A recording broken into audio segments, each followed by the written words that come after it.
Who wants to smoke? Who wants to smoke? Who wants to smoke? Who wants to smoke? Temperatures going up, the heat is rising. Scholars are showing up, audience vibing.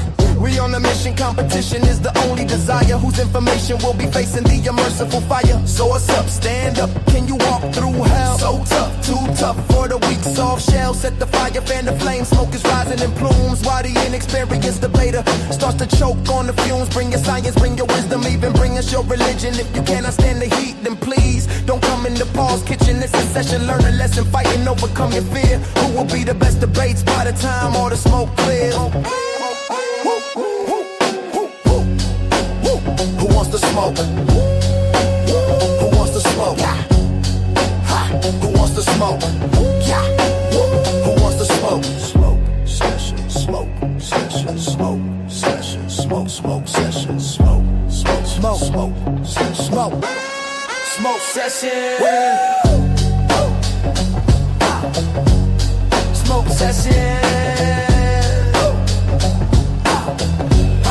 Smoke session.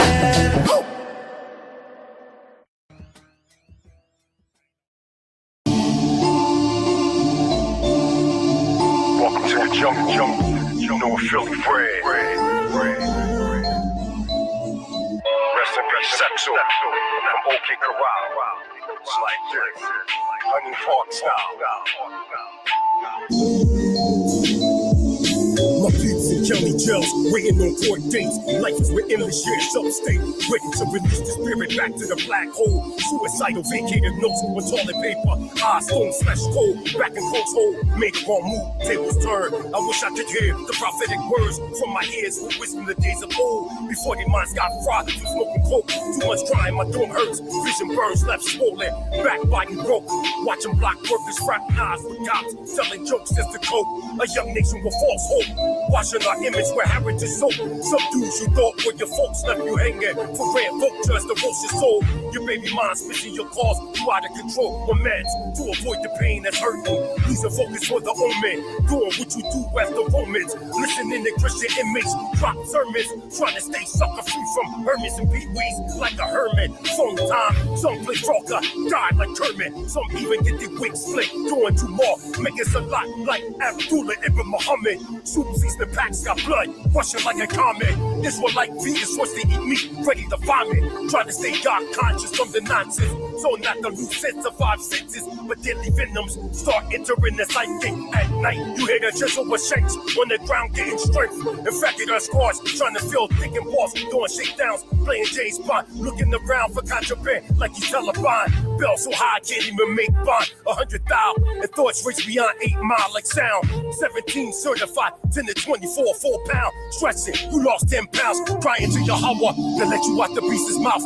For years, go and tell pro, watching like SWAT. They catch the brown fox, getting shot, drugged out, caged in the box. Original man in rage. Original man in rage. Bloodstained Philly street pavement. Wiggles got young boss chest caved in the F, acting like gay men for Cali trades. 2 cookies, Bernard juices. Old heads shake their heads in shame. Losing the lane for the worst. We under a curse. Times is changing. We under a curse for the worst. We under a curse. Times is changing. We under a curse for the worst. We under a curse. Squatting in cell 3 mel, sleeping in boats. Trying to get your detainer lift. Your mind floats. Next door, young wolf fighting. One get broke for tobacco. Others hold on. The radicals like lassos. Beat magic. Lord up the fountain. Hear silence. Dead lambs slaughtered by inbreds. Scared. Medium red. Lions tear for air. Vagabonds lay waist deep in lands. Non-living. Filters for a fake image. Sounds of hissing from a Judas kiss. Google is in the midst. Watch friends. Always bitch turn snitch. Times is changing, we under a curse for the worst. We under a curse. Times is changing, we under a curse for the worst. We under a curse. 2023 and beyond. You might need for the deck. Tanzania, East Africa. +255 with the 215 and the 267. Wise side, on deck, Lord of the Rings, Hebrew Israelite sovereign nationalism rising, all over the four corners of the earth. Feel it Africa, feel it Asia, feel it Europe, feel it North America, feel it South America.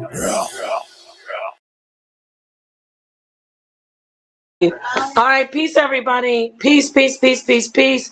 You see the title. You know what time it is. You know what we've been doing over here. Go ahead and hit the like, share the videos in the network. We're going to get right into it. DJ Genesis was letting Mighty Hebrew cook on her channel. I said, we got to bring this over here to the Coliseum, to the House of Consciousness. So here we go. Mighty Hebrew, go ahead and continue where you left off. We'll start from the beginning and you can just go ahead and get it in. Anybody know where Ashe is? I told Sonnet or tag him, tell him to tune in. Go ahead, Mighty Hebrew. Hallelujah. First and foremost, giving all praise and honor to Yahweh, the supreme, intelligent, powerful one of our forefathers, Abraham, Yitzchak, and Yaakov, those striving for righteousness' sake. I say unto the family, Shalom Aleichem. It's definitely an honor and a privilege to be here on Sonnet as Sonnet Studios, House of Consciousness Coliseum, DJ Genesis, Alchemizing Energy. Shout out to everybody listening. But let's get straight to the point. You know what I'm saying? Because y'all know I don't do this, but this has to stop. First, I want to address you, Brother Lau. You know what I'm saying? I don't have no hatred or nothing for you, but you said some things that was just purely inaccurate. So you heard me in the presentation when I gave salutation unto Yahweh Iron Soul. You heard me say Shalom Aleichem. So in your mind, you must have thought I said Assalamu Alaikum. That is not what I said. Right here, if you look at the presentation on the screen, it lets you know that the traditional and literal translation of peace be upon you in Hebrew is Shalom Aleichem. You can break it down as follows. Shalom means peace correctly, completeness, wholeness, and well-being. Aleichem means upon you, plural, though historically used for individuals too. If someone greets you with this, the customary response is Aleichem Shalom. That's a fact. I speak Ivrit, my brother. I live in two locations. I live in Dimona, Israel, Northeastern Africa, and I also live in Tanzania, East Africa. But I'm originally from Philadelphia, Pennsylvania. I'm from the slums in North Philly, Hunting Park section. Both of my parents is FBA, Foundational Black Americans. But let's get it, right? So, boom. I seen the presentation from the brother Ashe, right? I mean, I ain't like the title, you know what I'm saying? Even though he wasn't saying, I'm a Bati boy, as they would say in patois, right? But he said what I was bringing forth was, some Bati boy stuff, right? So what I want you to do right now, DJ Genesis, is throw up his presentation that had Nepal Shaddai on it, because I'm going to show you, young brother, that you basically cut yourself. You know what I'm saying? I'm definitely a Hebrew Israelite. I'm a tourist and a Hebrew Israelite. I don't subscribe to the New Testament. I subscribe strictly to the Tanakh, the Torah. Let's get it. So we're going to hit this. We're going to start this from the very beginning when the Shaddai comes in. And I'm going to show you, my young brother, that what you say on this is literally going to cut yourself. Because when you go to look at what the video was talking about, watch what AI say, right? No, he did not. That's my Hebrew brother, Brother Lau. He did not greet me with Assalamu Alaikum. You misheard. You talking about Mikael ben Yehuda. No, he's an Israelite. He said Shalom Aleichem. You just misheard him. Go ahead. Hit that. Hit that. Let's get this thing cracking. Let's get it. Yeah, it's a birth defect. Like that. The Y chromosome is a defect. Huh? The Y chromosome is a mutation. Sister Nepal Shaddai to the rescue. Mm-hmm. She here? There she go. That point. I mean, Adam and Eve was autistic when they was in the Garden of Eden. Don't say it. Stop this for 1 second. Stop for 1 second. Stop this for 1 second. They was autistic in the Stop it for 1 second. Okay, we can definitely, Brother Lau, we'll do that. And I'll put money on it right now. I can bet you $1,000 the man says Shalom Aleichem. We can do this right now live in front of everybody. The man clearly says Shalom Aleichem. We know Ivrit, brother. I'm not them dudes that come on social media. The community I'm a part of, so it'll be clear, I'm a part of the African Hebrew Israelites of Jerusalem, which was founded by the late Adonai Rabbi Ben Ami, Ben Yisrael HaMoshiach, affectionately known as Ben Ami. My grandfather, the late Prince Asiel ben Israel, and the late Prince Dr. Shaliat ben Yahuda, who is the founder of the School of the Prophets Institute in Northeastern Africa, falsely called the Middle East. And if any of y'all want to challenge me, I could prove that Israel is in fact Northeastern Africa that sits on the tectonic plate. We can go into the flora and fauna and show that the Negev Desert is nothing but an extension of the Sahara Desert. I'm going to set y'all niggas on fire tonight. Y'all going to stop talking shit about me. Press play. But this might be also one of the things that when you were a kid and your parents already know the answer. They've already looked at it. I'm spanking tonight. That's the reason why, because you're saying play it back, but I'm sure that I think that okay. He watched it already. That's the reason why. I love this young brother. That's why I'm gonna do this to him. Go ahead. Let's get it. Hey, real quick. Before they ate that fruit, they was autistic, man. Hey, real quick. Genesis 2 verse 5 says what? With base 44, a simple sentence becomes your website. The setup is here. The setup is here. Male and female. I don't read that. Watch this. Male and female, I created them and called their name Adam. Yeah. What that mean? That sounds like a nation. What that mean? It sounds like can't comprehend the point. One. That means that Adam represents mankind, not an individual person named Adam. Well, that Adam. Adam. Type shit. So it really just means mankind as a whole. Let's welcome the part to the panel. That's what you believe. Here we That's go what now. the bird just said. Hold on, wait. Let's welcome the sister onto the panel. She didn't come on for nothing. Peace. Yes, I see your title. Watch this. My I see your PowerPoint title, is and I straight thought for you were you. going over the video that we did yesterday, so thought I'd join. You missed it then. No, I heard a little bit of what you're saying.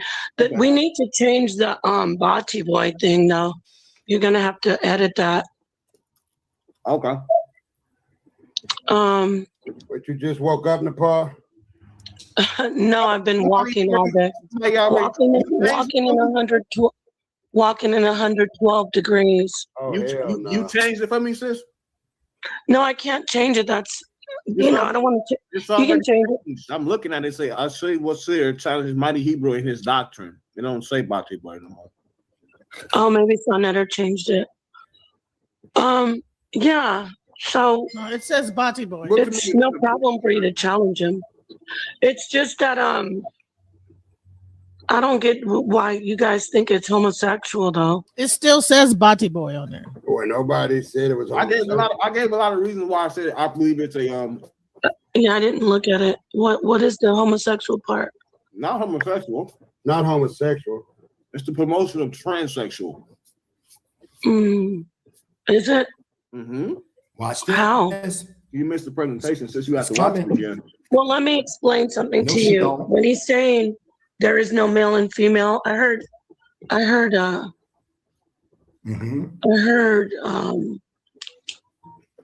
Suntan asking if Madame Blavatsky's still alive. Yeah. Keep going. You want to address that so far? You want No, it's coming. It's about to come. Let it play. Watch this. It's coming. I Yeah. know nothing of Madame Blavatsky. There's no sex or gender in even in science in the beginning. You do know that, right? Stop. You talking about autosomes? Stop. I'm talking about in the beginning of the organism. Stop it. Okay. So now I want you to pull it up, right? Because we're gonna crack this code real quick. And everybody, they can like ask questions and answers after I do my PowerPoint presentation. I see young Ashe on, that's very perfect. So now I want you to pull up, right? I want you to pull up what I sent to you, which we got here. You just had it up. Yes, in scientific terms. There we go. Pull it up and correlate for me. Barakasha Akoti to the Rabbah. Pull that up. Bang. Let's read it. Okay, so In scientific terms, were the very first organism born asexual? Yes. In scientific terms, the very first life forms on Earth reproduce asexually. For the first billion or more years of life, all organisms were single-celled microbes like bacteria and archaea that multiplied by copying their genetic material and splitting into identical clones. The early history of life. Simple beginnings. The earliest replicators in single-celled life relied on simple division, such as binary fission, to pass down genetic traits without any mixing from a partner. No sex cells. Asexual production means that there are no specialized cells or gametes that need to fuse together to create a new living thing. Genetic clones. Offspring produced this way are direct copies of the parent organism carrying the exact same genetic code. When sex evolved later. Arrival of eukaryotes. Sexual reproduction did not appear until much later, roughly 2 billion years ago, after more complex cells with nucleus eukaryotes evolved. Gene swapping, even before sexual reproduction with distinct male and female genders started, some primitive microbes engaged in basic horizontal gene transfer, sharing pieces of DNA with one another. But true sexual reproduction requires the development of meiosis. Right. Now stop. Now put me on screen. Let me show y'all the image. Put me on screen. Here's the book right here. Here's the book right here. I want y'all to see it, right? That I got the book right here, Unveiling Genesis, Mystery of the Root, Races, and Cycles, right? And if you go on page 79, here go a morpho reproduction system that is being talked about. There go how a cell mimics itself. It's asexual in nature. So Napasha Da was absolutely correct when she said the very first life forms on Earth were asexual. Now go back to the presentation where Napasha Da is still talking because he's going to stab himself when he asked to look up my video. Watch this. Keep going. Let's get it. Okay, we're going to go back to the video now. There's no female or male. The concept is there. So when I say the female is the first, the feminine, the concept, but actual human beings with male sex and female sex in an organism wasn't even there in the beginning. In what organism? Are you talking about humanity? The humans. Yeah, humans. Where? It was in Where? In the womb? No, I'm saying in the beginning, in the beginning of creation, like the last universal common ancestor. You do know that, right? So, Paul, you're saying that like the single cell? Oh no, I don't know. Hold on, wait, King J, please stop. I don't know. Please name it. I'm gonna look it up. Let's see what you're talking about. I just did. You didn't give a name. You just broke down what it was. What is it? What's the name of this? No, see, you don't know. You're not ready. You want to debate him, and you're not even ready. I said last universal. I said Luca. Oh, Luca. I didn't hear you say. Did anybody hear say? I said last universal common ancestor. You don't even know it.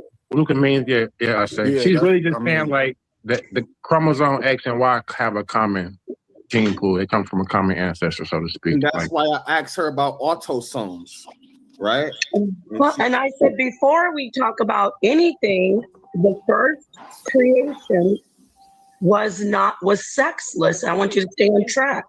Well, we're talking about you're talking about male and female, right? You want to talk about autosomes, or do you want to talk about sex chromosomes? About people. Do you want to talk about sex chromosomes? Because you said it was no, that's not what he was talking about. He wasn't talking about no damn sex chromosomes. He said, "Your God." Would you like to replay? No, I don't need to. No, stop right there. Stop right there. I don't need you scamming either, though. So Stop. So throughout the presentation, I never said Yahweh Ayin Soul was Adam HaChakma being shielded in Merkabah light. I never said that. Yahweh Ayin Soul is the endless one, neither male, female, non-dimensional, or that. The Merkabah light is also an asexual shell, so to say, that has masculine and feminine principle, or masculine and feminine polarity, which later forms into the sexes. In Ivrit, in Bereshit, falsely called Genesis 2:7, it says Zokor wa Nikiva. And see, and this is why I'm saying, if you don't know the Ivrit, so to make this clear to everybody, so you know, I do not follow the Bible. I follow the Hebrew text of the Tanakh. And I use the Sinaitic pictorial Hebrew, which you want to call hieroglyph, to get the symbolic understanding through the archaic symbols of the Sinaitic inscriptions. Okay?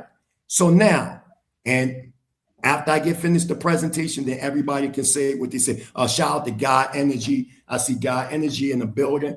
So I'm making that. Hey, what's going on, young Lord? So this is not personal for me, but it seemed like it's a personal thing. Here's a book right here called The Book of God, an encyclopedia of proof that the black man is God by Dr. Wesley Muhammad, right? And I just want to read something that I found interesting.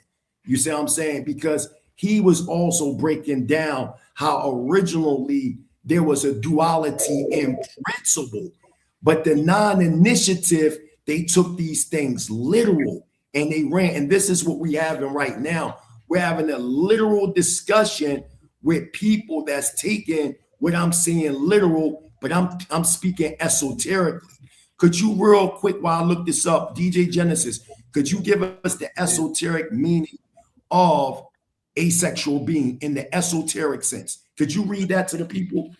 In esoteric and metaphysical thought, the asexual being symbolizes transcendence of primal dualities, energetic self-sufficiency, and the return to an unconditioned primordial state. Rather than representing a mere biological lack, esoteric interpretations views this state through lenses like energetic purity, cosmic wholeness, and the freedom from material attachment. And then transcending primal duality, union of opposites. Traditional occult and esoteric systems such as Hermeticism or alchemy view standard human sexuality as a dynamic push-pull of polar forces, active, passive, masculine, feminine, or lingam or yoni. The androgynous ideal. An asexual state is often symbolically tied to the concept of the divine androgen, or primordial Adam Kadmon. At being a being whose creative and spiritual fire turns inward rather than outward, achieving internal equilibrium without needing an external complement. Cosmological and karmic perspectives. The return to origin. The ancient creation narratives such as Buddhist Agana Sutta, early cosmic inhabitants existed in a genderless, non-sexual state before material attachment and dense physical forms introduced division and desire. From this view, asexuality can be interpreted esoterically as an echo of pre-fallen lighter state of being. Stop right there. You can stop right there. On page 10 of the book that I'm reading right here, the Book of God, the encyclopedia, that proof that the black man is God, it clearly says, to the ancient spirit was masculine and matter was feminine. They were represented as two gods dropped down. At other times, you got to hear this, at other times, the two gods were weeded into one androgynous deity. It says they're initiated to go down. The profane and unlearned took the representation on face value and thus imaged God as a being who actually possessed both sets of organs, which is a true hermaphrodite. The initiated, on the other hand, understood this to signify the spiritual material nature, God, man. This is true as well as with the image of God with two faces, a man and a woman turning the opposite side. Thus, this is God as spirit, man, and matter as women. Our woman. The stages of alchemy reveal the secret of their great work in these words. Make the fire to burn in water and make the water to feed the fire. In this lies the greatest wisdom. I'm going to stop right there. So what we're saying is when you look at emanation, that originally there was no sex, no gender in that cosmic realm. And as we proceeded for our bodies to be more coarse as we develop more into material matter. There was a separation that occurred through our records. It took a 3.5 million year period of the separation of the polarities into sexes. Now go back to the presentation where we left off at, and I want to show Brother Ashe on his own presentation. When he looked up my presentation, the generator, the AI generator, is going to tell him exactly what I'm talking about. Exactly what I'm saying is what it said.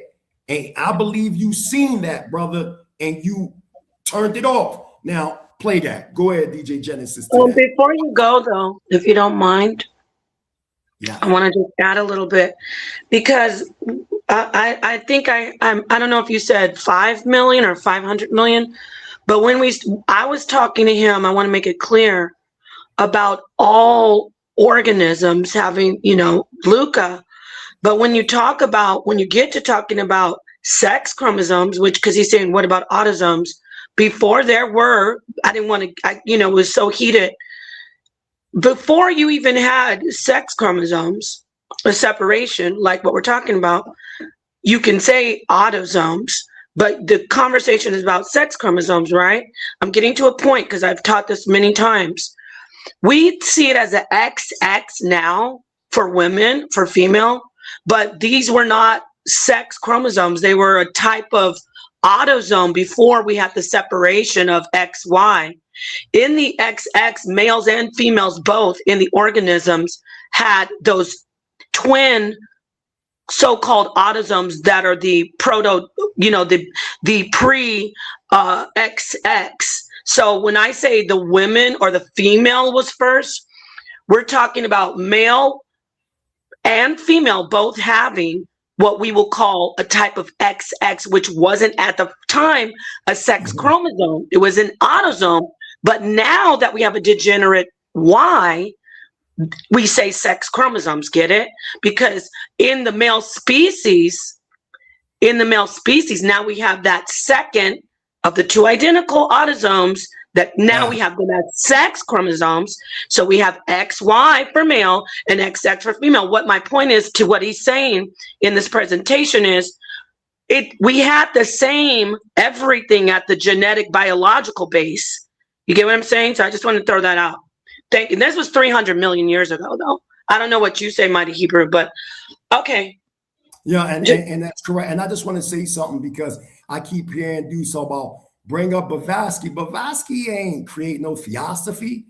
Theosophy go back since the dawn of time. And anybody that research her, she went to the Himalayas in the Indus Valley and learned from Lama and Buddhists along with Hindu and Brahmanistic sages about something known as the stanza of Zion, and then she placed commentary and created what is known as secret doctrine. We're very hip to these things, so we don't want to make it seem like Blavatsky created anything. She didn't create anything. All she did was regurgitate something that already existed. Go back to the presentation real quick because I want to show the people something. Because if I said what I'm saying, why is and also the AI generator of YouTube, when you look up the presentation after it was over, he pulled it up and it clearly said exactly what I'm saying. Go ahead.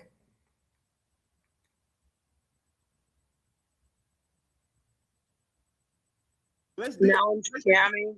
Yeah, it's scamming. When you come up here talking about chromosomes, you know that man ain't talking about no chromosomes. You said transsexual. Playback. You know, you literally said transsexual, right? Navan, the #1 rated business travel platform, lets your team book work travel in one place. Flights, hotel. Mm-hmm. So sexual is in transsexual. Mm-hmm. So I said there was no sex in the first creation. And he said asexual, and sex is in asexual, correct? And he said asexual in the metaphysical, esoterical, theosophical sense. Meaning, yes, I know that triggers you. Meaning, it's just a lot of words. And nobody, I don't like how you trying to wrap this up and play around with it. Who's scamming you? First off, wait, hold on, Ashe. Who's scamming you? You scamming? That's just scamming, bro. Elaborate. Elaborate on the truth. All we gotta do is take it slowly. Who's scamming? I want you to elaborate on that. Nepal Shada is twisting the truth, aka scamming. Stop it for a minute. Stop it. You're rewording his words to fit the narrative that you're here trying to. I want to give a shout out to By Any Means 1020. You absolutely correct. And if you could pull up some of the comments, he's saying only a fool would believe Adam H.P. Blavatsky created this stuff.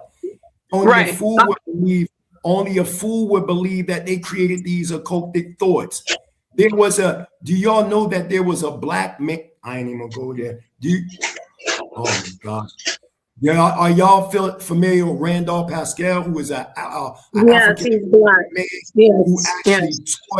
who actually taught, Blavatsky? But you see, y'all don't. I'm not even gonna go there, man. But real quick, I want to preface the not to cut you off, but I want to just set the tone.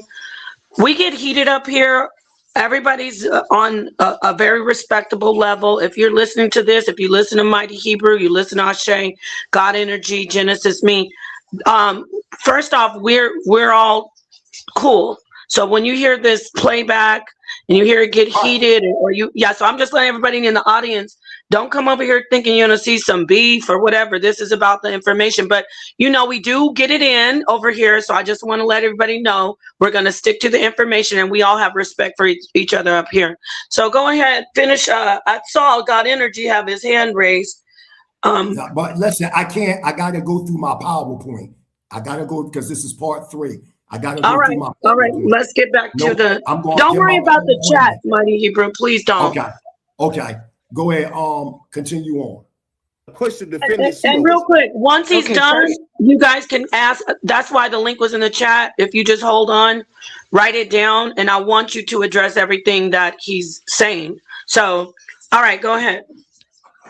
Mm-hmm. Oh, you talking to me? I'm sorry. I got my kids in a way of things. I'm talking to you, brother. I'm talking to you and God Energy. So I just want him to get through his presentation. I already got my talking points. He ain't saying nothing new. But go ahead. Okay, I don't want to be interruptive or disruptive. No, you're not. You're no, good. I'm just playing the part. No, you're good. Just hang tight and just. I said to God Energy because he had his hand raised. Please make some notes on it because I do want you to address him, but he wants to get through his presentation. But the link, you guys obviously are in here. You're more than welcome to be here. Go ahead, Mighty Hebrew. Finish what you were, or get back to what you were doing before I interrupted you. And like I said, I gotta say this. Y'all keep making it seem like the Hebrew Israelite culture is a monolith.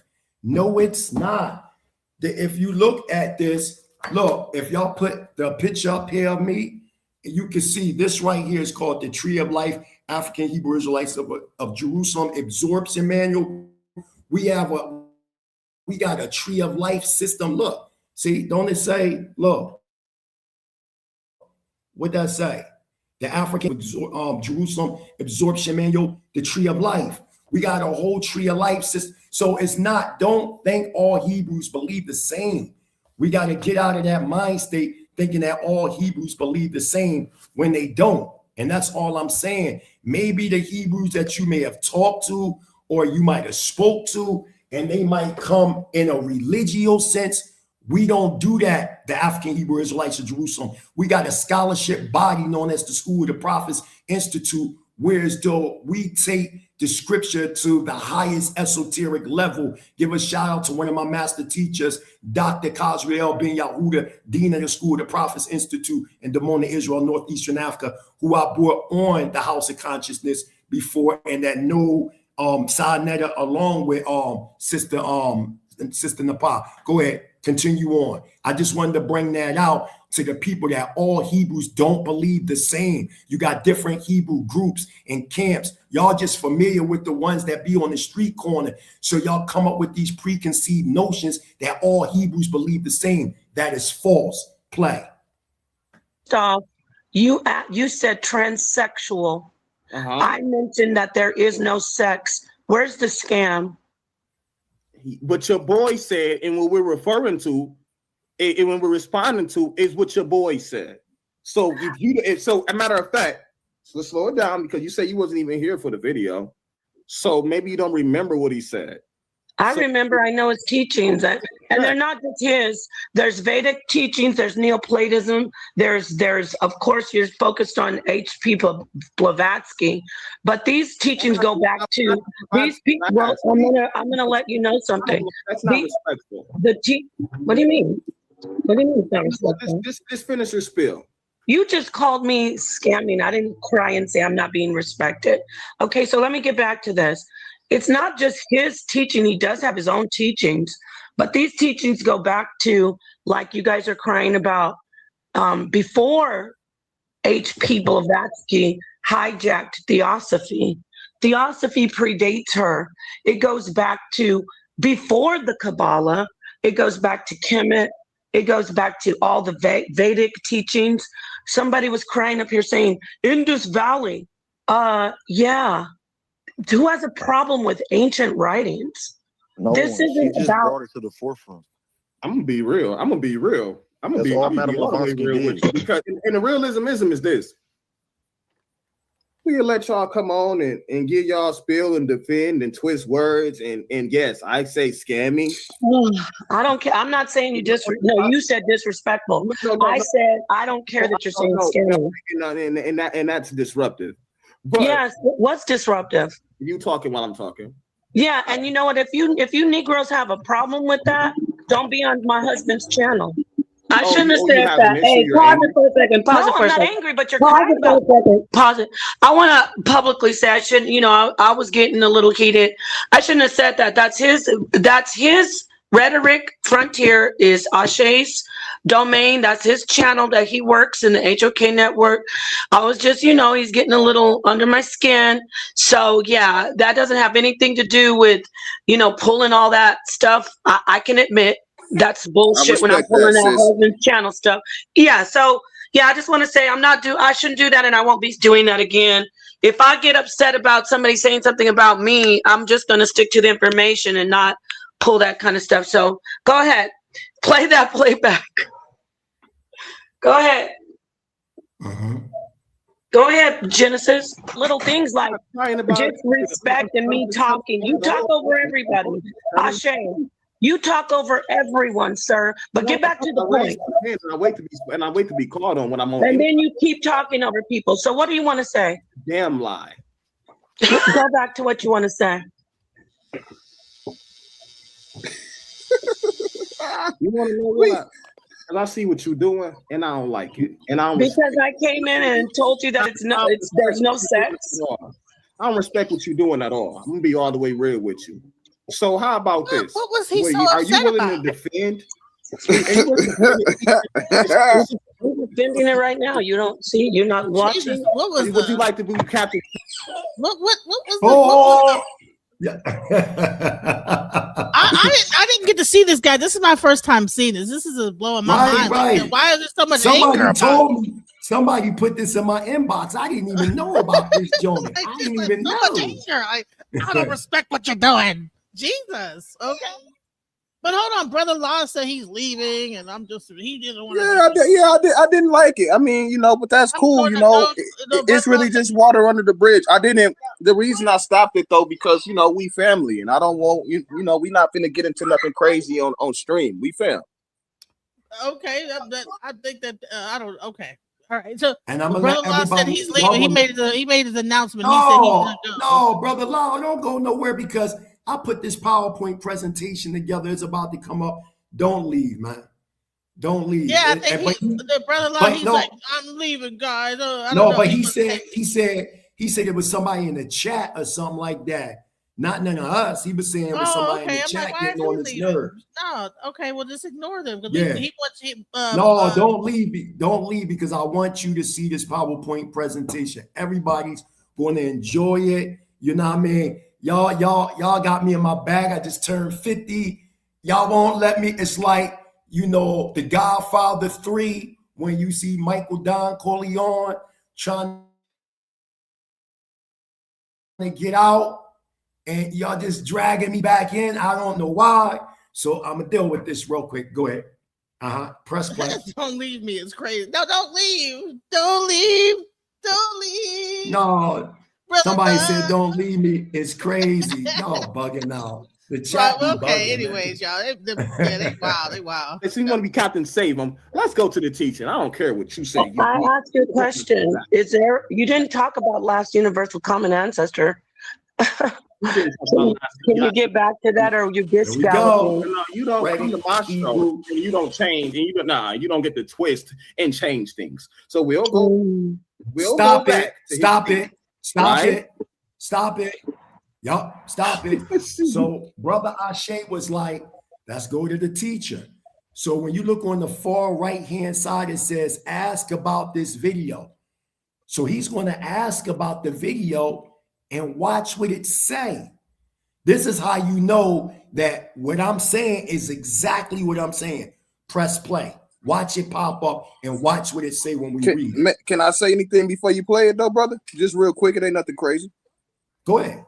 I was hitting the ask button so we can go directly to the timestamp when you would say all your stuff, so we ain't have to bother flicking all throughout the 3-hour video. So I would go to the AI just to get the timestamp, and I ask it what was said, and it tell me what you said, and I just be able to go straight to your quote. I know that's my whole point, and it's going to tell you about the full context of this presentation. Just watch, press play. Where's the divine?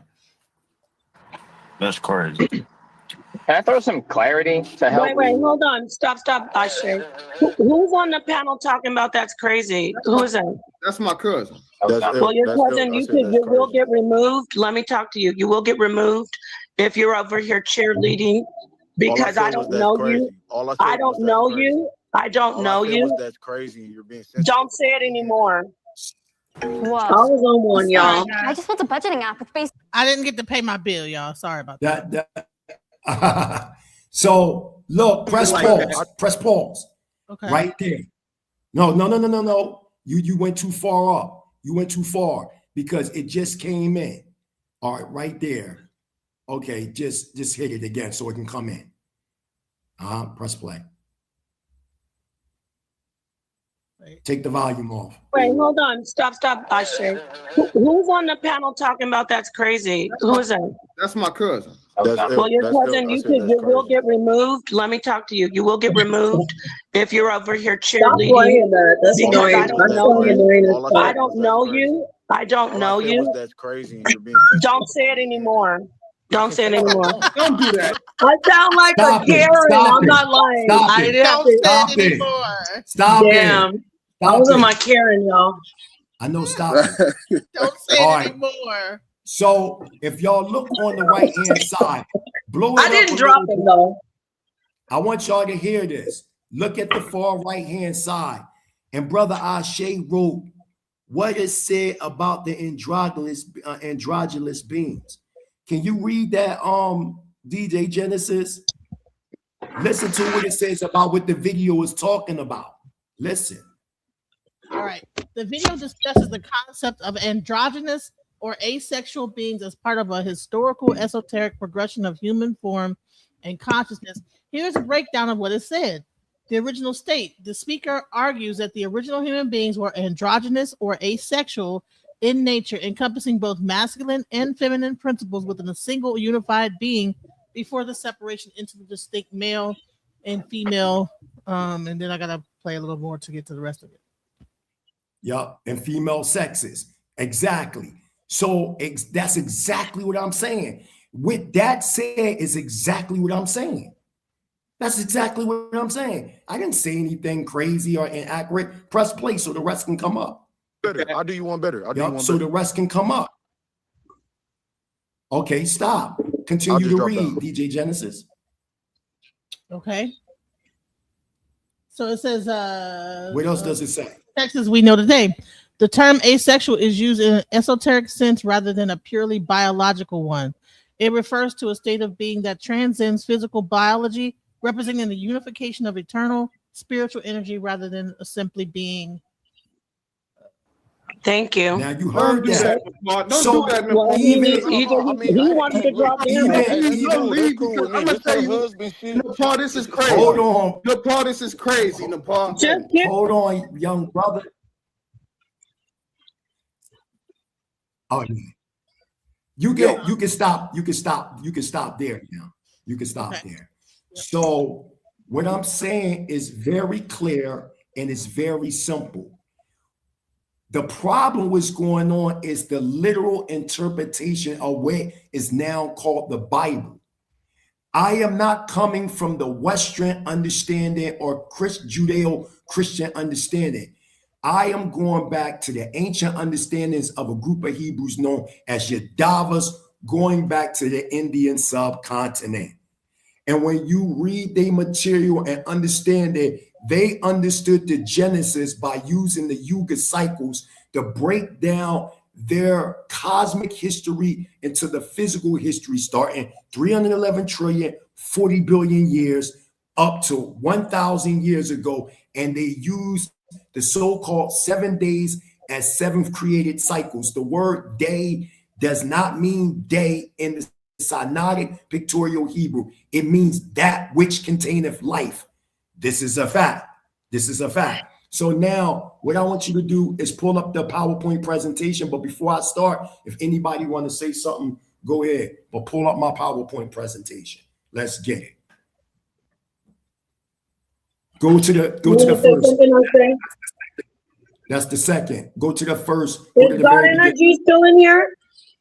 Oh, no, yeah. I do want to ask the brother, how long is the presentation? Like, how many slides? Do you know? I don't know. I don't. Probably like an hour. You know what I'm saying? I got time. Yeah, you're going to enjoy it. Relax. You're going to just relax. I know you like to smoke the herbal essence. You know what I mean? Roll something up, young boy. Roll something up. You know what I mean? And we gonna dissect this information. So, but I'm saying, anybody got anything to say before we get into the presentation? And this is not new Wahabianism on steroids. Y'all gotta stop. Y'all making it seem like these this is how I know y'all do not travel. This don't have nothing to do with no new Wahabian stuff, man. Listen, Mighty Hebrew, I need you to do me a favor. I know, don't look at the comments. Please don't look at the chat. Okay. I got this. And just ignore it, because I want you to get through your PowerPoint, okay. And then you and I can, yeah. I'll take care of whatever. Fine. Don't even look at the chat. Please don't. Okay. Thank you. So y'all ready? Yeah. Okay, let's get it. Y'all. First and foremost, I give all praise and honor to Yahweh, the supreme, eternal, powerful one of our forefathers, Abraham, Yitzchak, and Yaakov, those striving for righteousness' sake.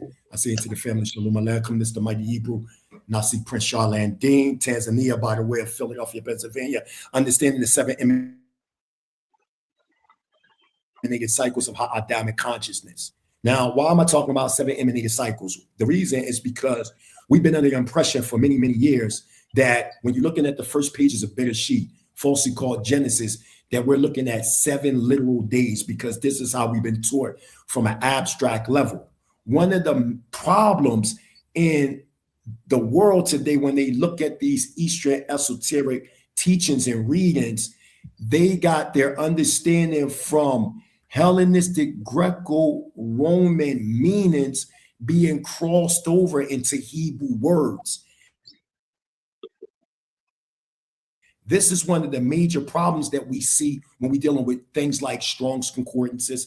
The Strong's Concordances translate Hebrew words based on how the King James Version was translated. And in that retrospect, it gives you Hellenistic meanings and they impose it within Hebrew words. But a true Hebrew speaker that speak Hebrew fluently, if you try to bring a Strong's Concordance to them, they'll laugh. Go to the next slide.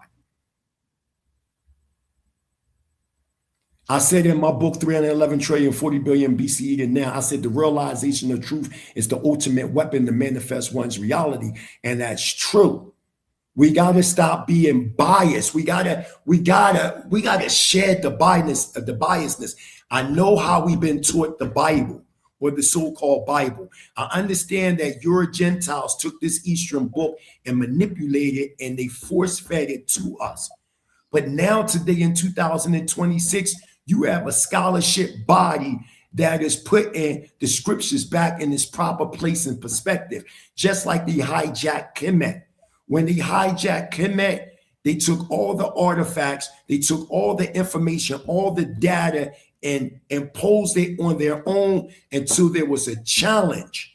There was a challenge. You had people such as George G. James that wrote Stolen Legacy. We got Dr. Joseph A.A. Ben Yokanai challenging them. We got Chancellor Williams. We got different scholars that came, Dr. Shaka Musa Barashengo, and many scholars that came to challenge and put Kemet back into its place as an African civilization. We here as the African Hebrew Israelites is challenging Western academia, and we are now putting the Hebrew Israelites back in its proper place in Israel, Northeastern Africa. Next slide. Next slide. All my sources, everything you need is going to come up, and you're going to be able to go look up all this information and verify. So now I'm giving y'all an anthropomorphical symbol of Adam HaChachma. And what do you see? You see the Merkabah like that. Adam HaChachma sits in symbolically as a celestial being that has duality, positive and negative, male and female polarity, not sexist. Now, y'all remember, y'all was laughing at me when I said we didn't come from the universe, but the universe comes from us. Y'all laughed at me because y'all didn't understand what I was saying. I am not talking about the physical man as we know today. I am talking about our original cosmic celestial body. And when we time traveled, so to say, by the way of Merkabah light, as we was going through this process of densification, what happened, the residue from our cosmic bodies that we didn't need necessary formed the universe and the solar system. So let's continue on. Let's go to the next slide. So here's my elders. We got to give accolade to our elders. See, I'm not up here representing myself. I represent a body of people known as the African Hebrew Israelites of Jerusalem. These are my master teachers that I sat under personally. You see my spiritual grandfather in the black, the late Prince Asiel ben Israel, who has been on the House of Consciousness, Napah Shaddai, Sadnetta, all them, took them down there to Chicago. They know Prince Asiel personally. My master teacher, the late Ben Ami, in the center. You see sitting there, Dr. Shaliat Ben Yahuda. These are the original 12 princes that found our community, the African Hebrew Israelites of Jerusalem. The reason why I'm showing Brother Ashe this, because when I break that up, you was like, huh, that's a scam. No, this is a vibrant community, which is actually the biggest African American or Black American repopulation. I need y'all to mute y'all mics. The biggest repatriating movement in the history of Black American history. That is a fact. That is a historical fact. That's a historical fact. So all these princes died except there's one more left. Prince Garaha Hagador, he wrote a book called The Impregnable People. I took him over there to Killer Priest podcast where he did a presentation over there. So he's the only one that's left out of all the 12 princes that is alive. Now you have new princes today, myself, others. I was appointed a prince in 2016 by the late Prince Asiel ben Yisrael, not because of some prestige, but the work that I put in over the years in the Hebrew Israelite nation. Next slide. Remember the days are old, consider the many. Any questions or quarrels, you go to your fathers, you go to your elders. We have to return back to our elders. It's a lot of disrespect in our communities. I don't care which school of thought you come from. I'm never going to disrespect the elder.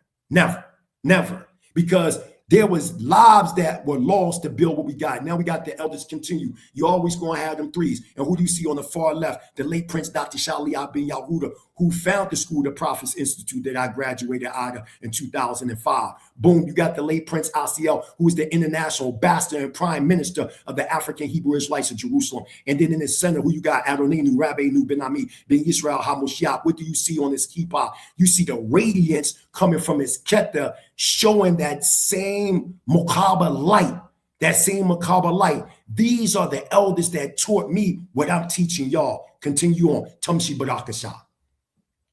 Ben Ami, Ben Yisrael. I can't really see certain things because if y'all can move, if you can move DJ Genesis. I don't have the side thing. Okay, no problem. I can look. No problem. No problem. Can you move us to the side? I don't have the one that moves us to the side. I got my PowerPoint right here. No, that's not the one. No, what do you need? Tell me what you need. No, you know how we're on the bottom. Can you move us to the side? I don't have the thing that moves us. Right, got it. Okay. So as you see, Ben Ami Yisrael, he was born 10/12/1939.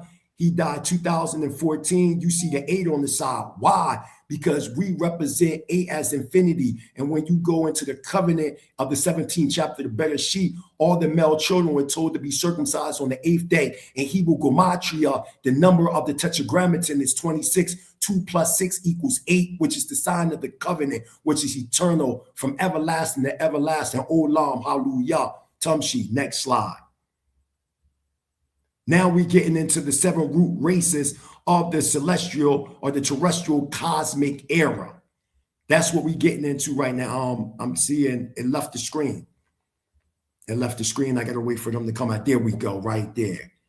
There we go, right there. So each dispensation or each root epic is symbolic to each day that you see in the creation story, or really better yet, the emanation story. So when you read in Bereshit chapter 1, verse 1 and 2, you talking about what is known as the etheric root epic, which some people call it the Polarian root epic amongst theosophists. Then when you go into the second one, now you're talking about Bereshit chapter 1, starting at 3 to 5. Now you're talking about the Molecurian root epic, which they call the Hyperborean root epic. The third root epic is known as Tamal Nadu. Now you're talking 36 million BCE. Now you're seeing the celestial go into the terrestrial, okay? Then you see the fourth. Now you're talking about the Ptolemy root epic, also known as the Atlantean root epic. And then you have the Aryan. I want to stop y'all for a second with that, because y'all been under the impression with the false pretense that there was an Aryan invasion in India from 1500 BCE to 1200 BCE. That is a lie that was created in 1856 by a man by the name of Max Muller, who came in with the help of the British. And I'm going to prove this tonight, who funded it. The real Aryans were the black Yadavas and the black Dravidians that created a caste system defining nobility. It had nothing to do with race. Now you see the 6th root epic, which we're going into in the next 25,000 years. And then the 7th root epic is known as the Shabbat root epic. And then you see an implosion. Hallelujah. Y'all go to the next slide. Because when I show y'all the archaeological evidence that the Indus Valley is older than Kemet, like I've been telling y'all for years, y'all gonna be like, oh snap, right? And then you see this image. This is an anthropomorphical image from us coming from the celestial to the terrestrial by the way of time travel, by the way of Merkabah light. When you see the Bereshit code, the only way you're gonna understand it, bro, is that you got to use by the way of the Yuga cycle. Next slide. Next slide. I'm just giving y'all an anthropomorphical image. Now we are Adam, Hakakma, and Lumeria, right? Here we go again. We still see that Sephirogatry of life. Y'all got to stop giving Europeans all this credit. Our ancestors been teaching the things that they now saying in scientific terms. The Enlightenment age was for them. It wasn't for us. We was already way advanced in the game. This is why to this day, they don't even know how we built the pyramids and the ziggurats. They give you theories and they theorize, but because we've been here for so many years, or so many infinite amounts of cycles and seasons, that they can't determine this stuff because they weren't there. When they create this lineal history, this is for them to control time and space so they can control life. So you see Adam HaChachma right there. He is connected to the 10 points, and you see the masculine and the feminine. Remember, for women, we're equal, but equality doesn't mean sameness. Our roles are different, our perspectives are different, but the responsibility is shared. Next slide. Next slide. So now you got the root races and the sub-root races. Now you see Lumeria right there, and you see an empty spot. Why? Because we were more like, we wasn't fully coursed until you get to the 7. But if you notice 5 and 6, you see the word Negro. So now what you're seeing, the Lumerian or Tamal Nadu root epic 12 million BCE sliding over to the Atlantean root epic known as the Romalhos. The Romalhos came roughly around 5.5 million BCE amongst the Ashanti area, coming by the way of Tanzania and shooting and creating the first Native Americans in the United States and all throughout South America, known as the Tavaklis. As you keep going on, you will clearly see these different root races or pre-diluvian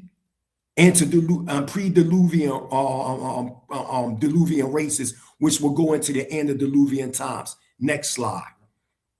So now you see a world map right here where you see how the earth was in its prime. So right here, we talking roughly 36 million BCE. This is where you see the Lemurian giants, or that's what they want to call it, but we call them the Elohim beings that walk the earth. This is roughly around 36 million BCE. Keep going.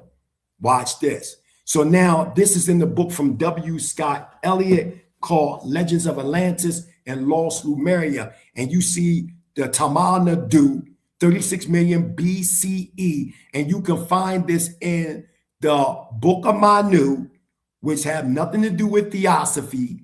They talk about the same thing. You can go to the Ramayana and many other East Indian records and find this information out. Continue on.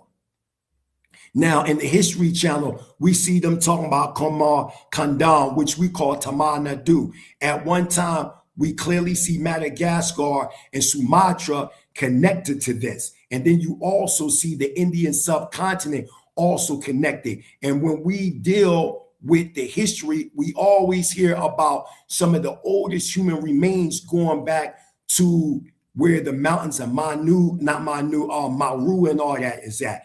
If anybody know anything about Tanzania, if you go into an area right now, which I've been, you go somewhere known as Arusha, Tanzania. Guess what sits there? Mount Meru.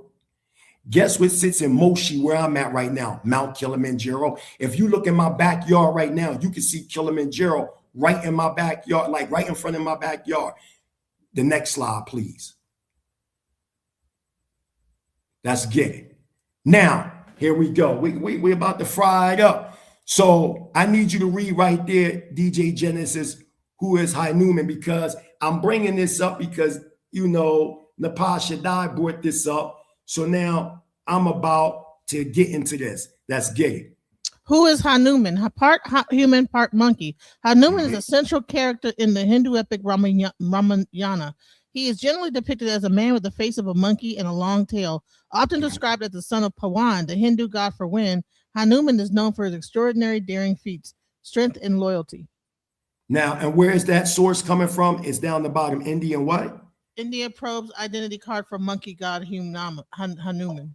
Okay, so I'm going to show y'all, like y'all might be like, damn, why is he bringing this up about Hanuman? Go to the next slide. Let's find out. Let's find out why. Now, I'm showing y'all a picture that they're using today of Hanuman, right? But what I'm going to show is that, oh, shucks, here we go now.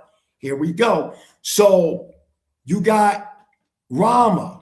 Rama was this god of the Hindus that supposedly created this 8-man called Hanuman. So if you see right here, you have what is known as Ramapithecus and Shivapithecus. Now, those over there in the Indian subcontinent that are paleontologists and archaeologists, they named the Ramapithecus from 16.5 million BCE, the name Ramapithecus after the Hindu god Rama, who supposedly created the 8-man god Hanuman. Continue on, read it. I'm going to let you hear it from out of their own mouths. Read that right there. What is Ramapithecus? Come on. Ramapithecus is a fossil anthropoid ape of the Miocene epoch, known from remains found in Southwest Asia and East Africa, and probably ancestral to the orangutan. It is named Rama plus Greek Pithecus, ape. Okay. Encyclopedia.com. Absolutely. So, and as we keep reading, you're going to see the archaeologists and paleontologists from the scientific books say that they got the name Ramapithecus from the Hindu deity Rama, which reminded them of the Ramayana records. Next slide. Now we in the Legends of Atlantis and Lost Lemuria by W. Scott Elliott. And we're going to get into something known as Descent of the Mindless before I show the archaeological and paleontological evidence of what I'm talking about to be true, right? Because y'all say source up or shut up over here, right? Okay, let's get it. So go to the next slide. So now you got Descent of the Mindless, right? Now I want y'all to hear this. The shameful acts of the mindless men at the first separation of the sexes had its best be referred to in the words of the stanza of the archaic books of Zion. No commentary is needed. So it's no commentary, going straight to their records, to the Indus Valley records on this tip. During the third cycle or root epic, the boneless animals grew and changed. They became animals with bones. Keep going. You can go to the next slide. Animals with bones, and their bodies became solid. The animals separated first. They began to breed. The twofold man became separated also. Stop. So it's talking about exactly what I'm talking about. That androgynous being that's neither male nor female, but had male and female polarities, which would later separate and become sexes. I'm not making this up. This is what it says. Let us, listen to what it says, let us as they, let us unite and make creatures. They did. And those that had no spark, meaning that the very, this manifestation that was taking place, right? They were dealing with what is known as instinctive will. This is why when you read in the better sheet and it says, man has become as gods, knowing good and evil. Take away the word God and just say, man has become conscious. From one level of conscious thought, in that retrospect, from instinctive will to conscious will, right? And it says that the tongues of their progeny remain still. Monsters they bred, a race of crooked, red-headed cover monsters, meaning orangutan, going on all fours. So it's letting you know about the separation that took place. Next slide. Next slide. Because I'm going to go through some of this stuff to keep going, because I'm going to hit straight. Go ahead, keep going. Now, if you look at this diagram, you can literally see, and let me pull mine up so I can see it also. So now, when you look at that diagram, you see the primordial astral man. So on the right-hand side is us. On the left-hand side is different primates. And if you notice at the very top, you see that circle, and that circle is what connects everything. That is what we call in the missing link. Here at the Mighty Hebrew University, the missing link for us is Adam HaKakma, also known as the mind. And what you see is the manifestations in substance from the mind. Keep going. Next slide. Keep going. Keep going. Don't worry about that. Keep going because I want to keep going this side of my book. Stop there. Okay. Could you read this to us, DJ Genesis, please? Because genetic studies reveal some modern humans carry DNA from extinct hominid species, evidence of ancient interbreeding. Humanity has a filthy secret. Our ancestors used to have sex with members of other species. That's the finding in a new piece of research which suggests ancient people used to romp with a ghost species of proto-human. We are just one of a number of species known as hominins. Members of this family include Neanderthals, Denisovans, which are no longer found on Earth. It seems that interbreeding between different early hominin species is not the exception. It's the norm, says Omer Guckerman, assistant professor of biological science in the University of Buffalo. Guckerman tested the DNA of humans living in sub-Saharan Africa and found genes which were wildly different from versions found in other modern humans. Okay, and where's the source of that? Where isn't that Smithsonian.com? Yes, so there were different hominin species. Right? Isn't that what that's saying? Okay, yes. So I'm just making sure. Now we're in a book called The Hidden History of the Human Race, Forbidden Archaeology by Michael Kremer, who is also an archaeologist Could you read that to the people, to me, DJ Genesis? If not, I'll read it. Ramapithecus first came to the attention of scientists in the 1930s. This creature, initially regarded as a fossil ape, was named after Rama, an incarnation of God described in the Vedas. In Stop. So this is an archaeologist, and you will hear people say they disagree with, but the man's an archaeologist, period. What did he say? Why did they name the bones that they found that go back to 16 million BCE, which I showed why they call it Ramapithecus? What did the archaeologist say? Read that again. Starting from the top. Okay. Ramapithecus first came into the attention of scientists in the 1930s. This creature, initially regarded as a fossil ape, was named after Rama, an incarnation of God described in the Vedas.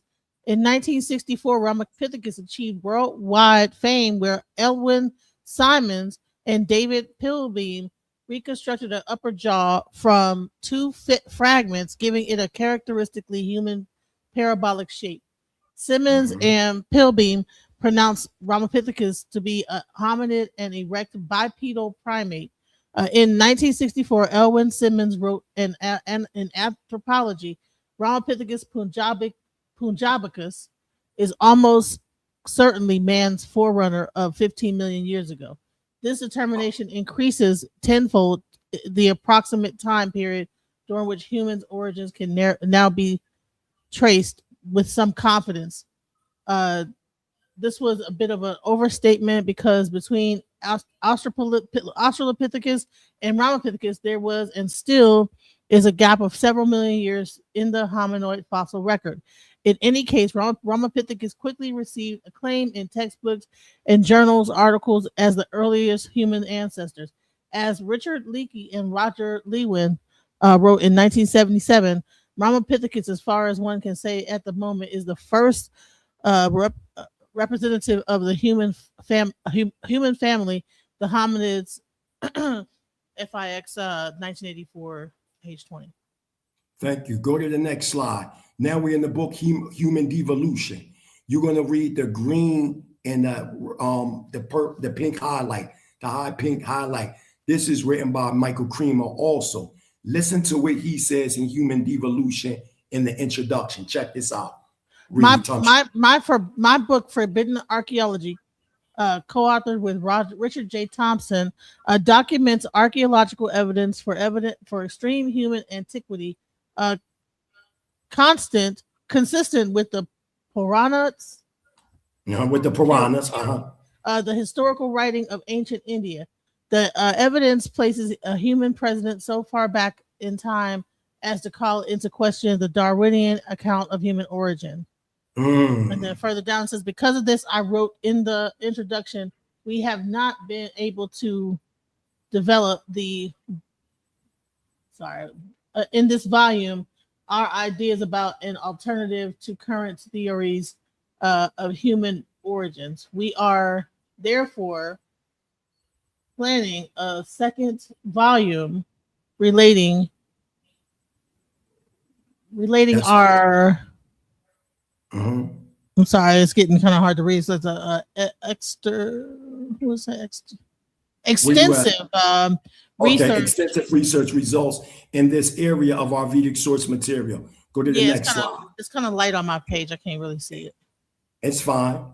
Bone. What do we got here? Bone mystery. The ancient humans have sex with other species than Neanderthalians.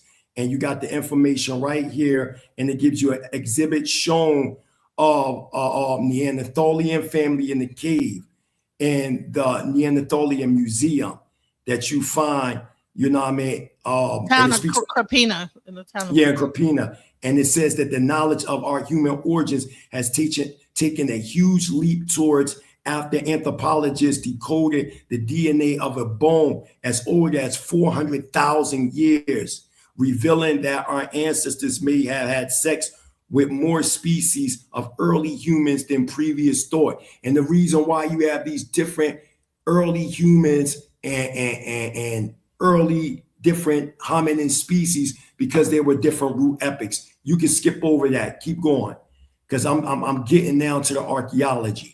Keep going. Keep going. Because they said something about India. Keep going. Keep going. Keep going. Yup, keep going. No worry. Keep going. Right there. No, go right there for a second. I just want to read that quotation right there. Go back. Yeah, right there with Prince Dr. Shalia. That's one of my master teachers. I went right there. May he rest in completeness within the Azuletic world of existence and pure will. The late Prince Dr. Shaliak said, history must backtrack in giant steps to come to a spiritual reconciliation or acknowledgement of truth, which is salvation. Prince Dr. Shaliak ben Yahuda, and he's standing next to the indigenous populations that still live in Israel today. And look how black they are. Keep going. Don't worry about that. Keep going. Keep going. It's about to come up. Keep going. Keep going. Keep going. Keep going. Keep going. Right there. Right there. No, go back. Go back. Okay. Yup. So now we're talking about tools and Tamana do 1 million years ago. And they found this in the Science Journal in the early Pestilene presence of early hominoids in South India going back 1 million years ago. So this whole concept that y'all talking about Homo sapiens sapien, some taking it back. First it was 150,000, then 300,000, then 350,000, then 400,000. Now it's going all the way back to 1 million BCE. And you're going to remember that 1 million BCE because this is when we talk about the prime of Patala, which is also known as the Atlantean root epic. We're going to get into all that because I'm showing how the archaic records is aligning with the scientific data. Next slide. Now, look, could you read that out loud to the people? Early Middle Paleolithic culture in India around 385 to 172. What is Ka? Reframes out of Africa. Meaning BCE. Say what now? Yeah, so early Middle Paleolithic cultures in India around 385 to 172 K. Yeah, they talking about 350,000 years ago, man. This is what they saying, that they find an early Middle Paleolithic culture in India. And it reframes out of the Africa models. This is what they saying out of their own mouth. This is the archaeologists and paleontologists, these people that are finding these ancient civilizations in India. Y'all gonna say this is a lie? Keep going. Next slide. So this is a lie too, huh?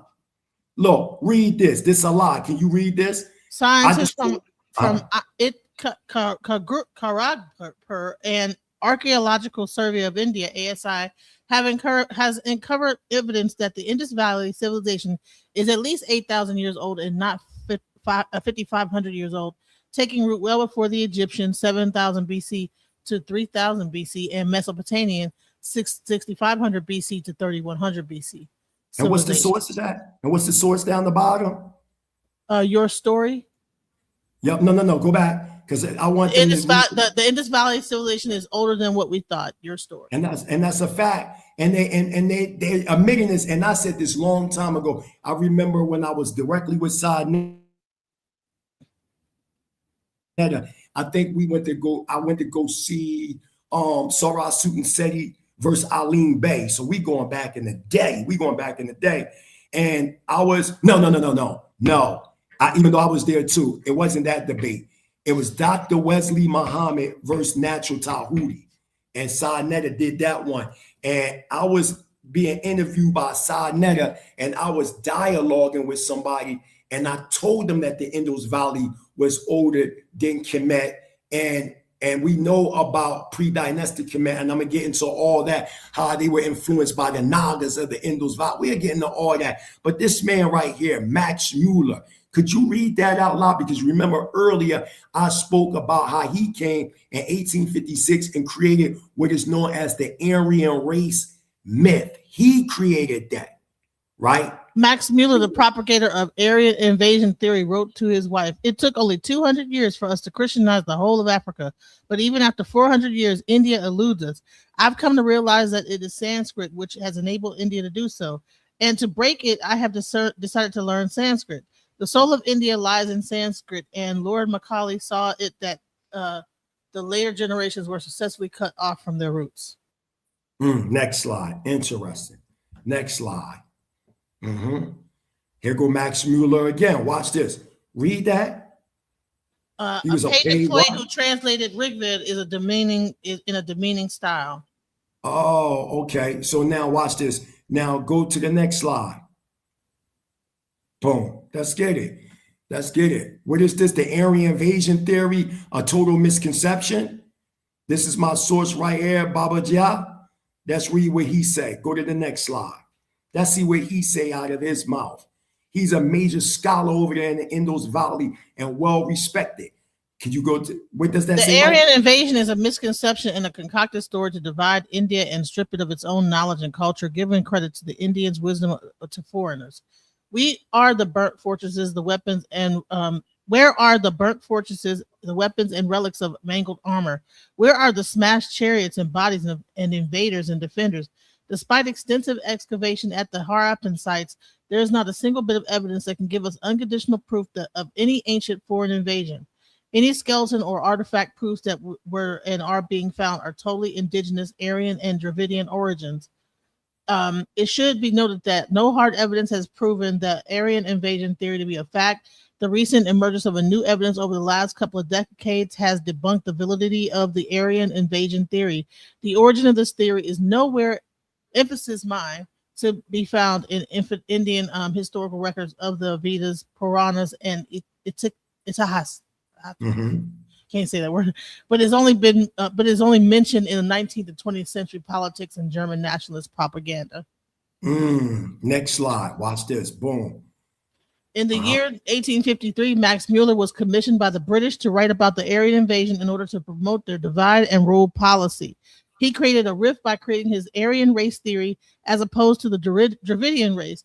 When challenged in the year of 1888 by eminent scholars, he saw his reputation was at stake and backpedaled from the word race, explaining that he meant to include only those who speak the Aryan language. The original Sanskrit meaning of the word Arya is the noble who is righteous. It is commonly used in addressing a gentleman as Arya Putra, noble son. It has nothing to do with race, caste, or color. Say that one more time. It has nothing to do with what? It has nothing to do with race, caste, or color. And who created this theory? Max Mueller. The Aryans, the original Aryans, were black Dravidians, man. They don't have nothing to do with no Europeans. Read on. It simply connotes a noble inhabitant of Aryavatra, the land of India. So when the bluff was called, Max Mueller spilled the beans and admitted that his theory of an Aryan invasion was concocted and that there was no Aryan invasion and the subjugation of Dravidian peoples excerpted in the book Babaji, The Lightning Stands Still by Yogiraj Gurunath Siddhanath. Next slide. Now we in the search of the cradle of civilization by George Ferguson. These are and Sadas Khan and David Foley, and these are PhD scholars. Let's see what they say about the Indus Valley. And this is a presentation that I put together. I did a book review presentation on this specific book. Check it out. Tumshi, go ahead, read it. Contrary to the school book notion, the real cradle of civilization was not Kemet, Egypt, Kawash, Kush, Ethiopia, nor Sumer, but the greater Indus Valley. The book below is a must-read. Yisro, which completely revisions ancient history and cites the latest archaeological, geological, and linguistic evidence showing that the original Edenian Shemitic Indus Valley had a highly evolved Tamil Nadu, Lemurian, Athala, Atlantean, Ibero-Hebraic culture. This has influenced the world decisively and still has much to teach us today. This book goes into an ancient Edenian Shemitic text called the Rig Veda, and now scholars are saying that this text is much older than assumed, and that the book, in search of the cradle of civilization, decodes the profound spiritual wisdom hidden in its symbols, metaphors, and myths. The three authors of this book also unravel astonishing mathematical and astronomical code hidden in the Edenian, Lemurian, Atlantean, Hebraic, Indus Valley Vedic hymns. The authors, George Florestan, PhD, is a world-known religious historian and yoga researcher. Shabush Kak, PhD, is a Sanskrit scholar and professor of computer engineering at Louisiana State University, and David Frawley, OMD, is the director of the American Institute of Vedic Studies in New Mexico. The book shows us new evidence that the earliest civilization is in fact in Rajasthan, India, dating 50,000 BCE. Also significant new sites have been discovered, such as the great city of Dhalavira in Gujarat, which is one of the largest ports in the ancient world. Excavation has started in Rakhigari,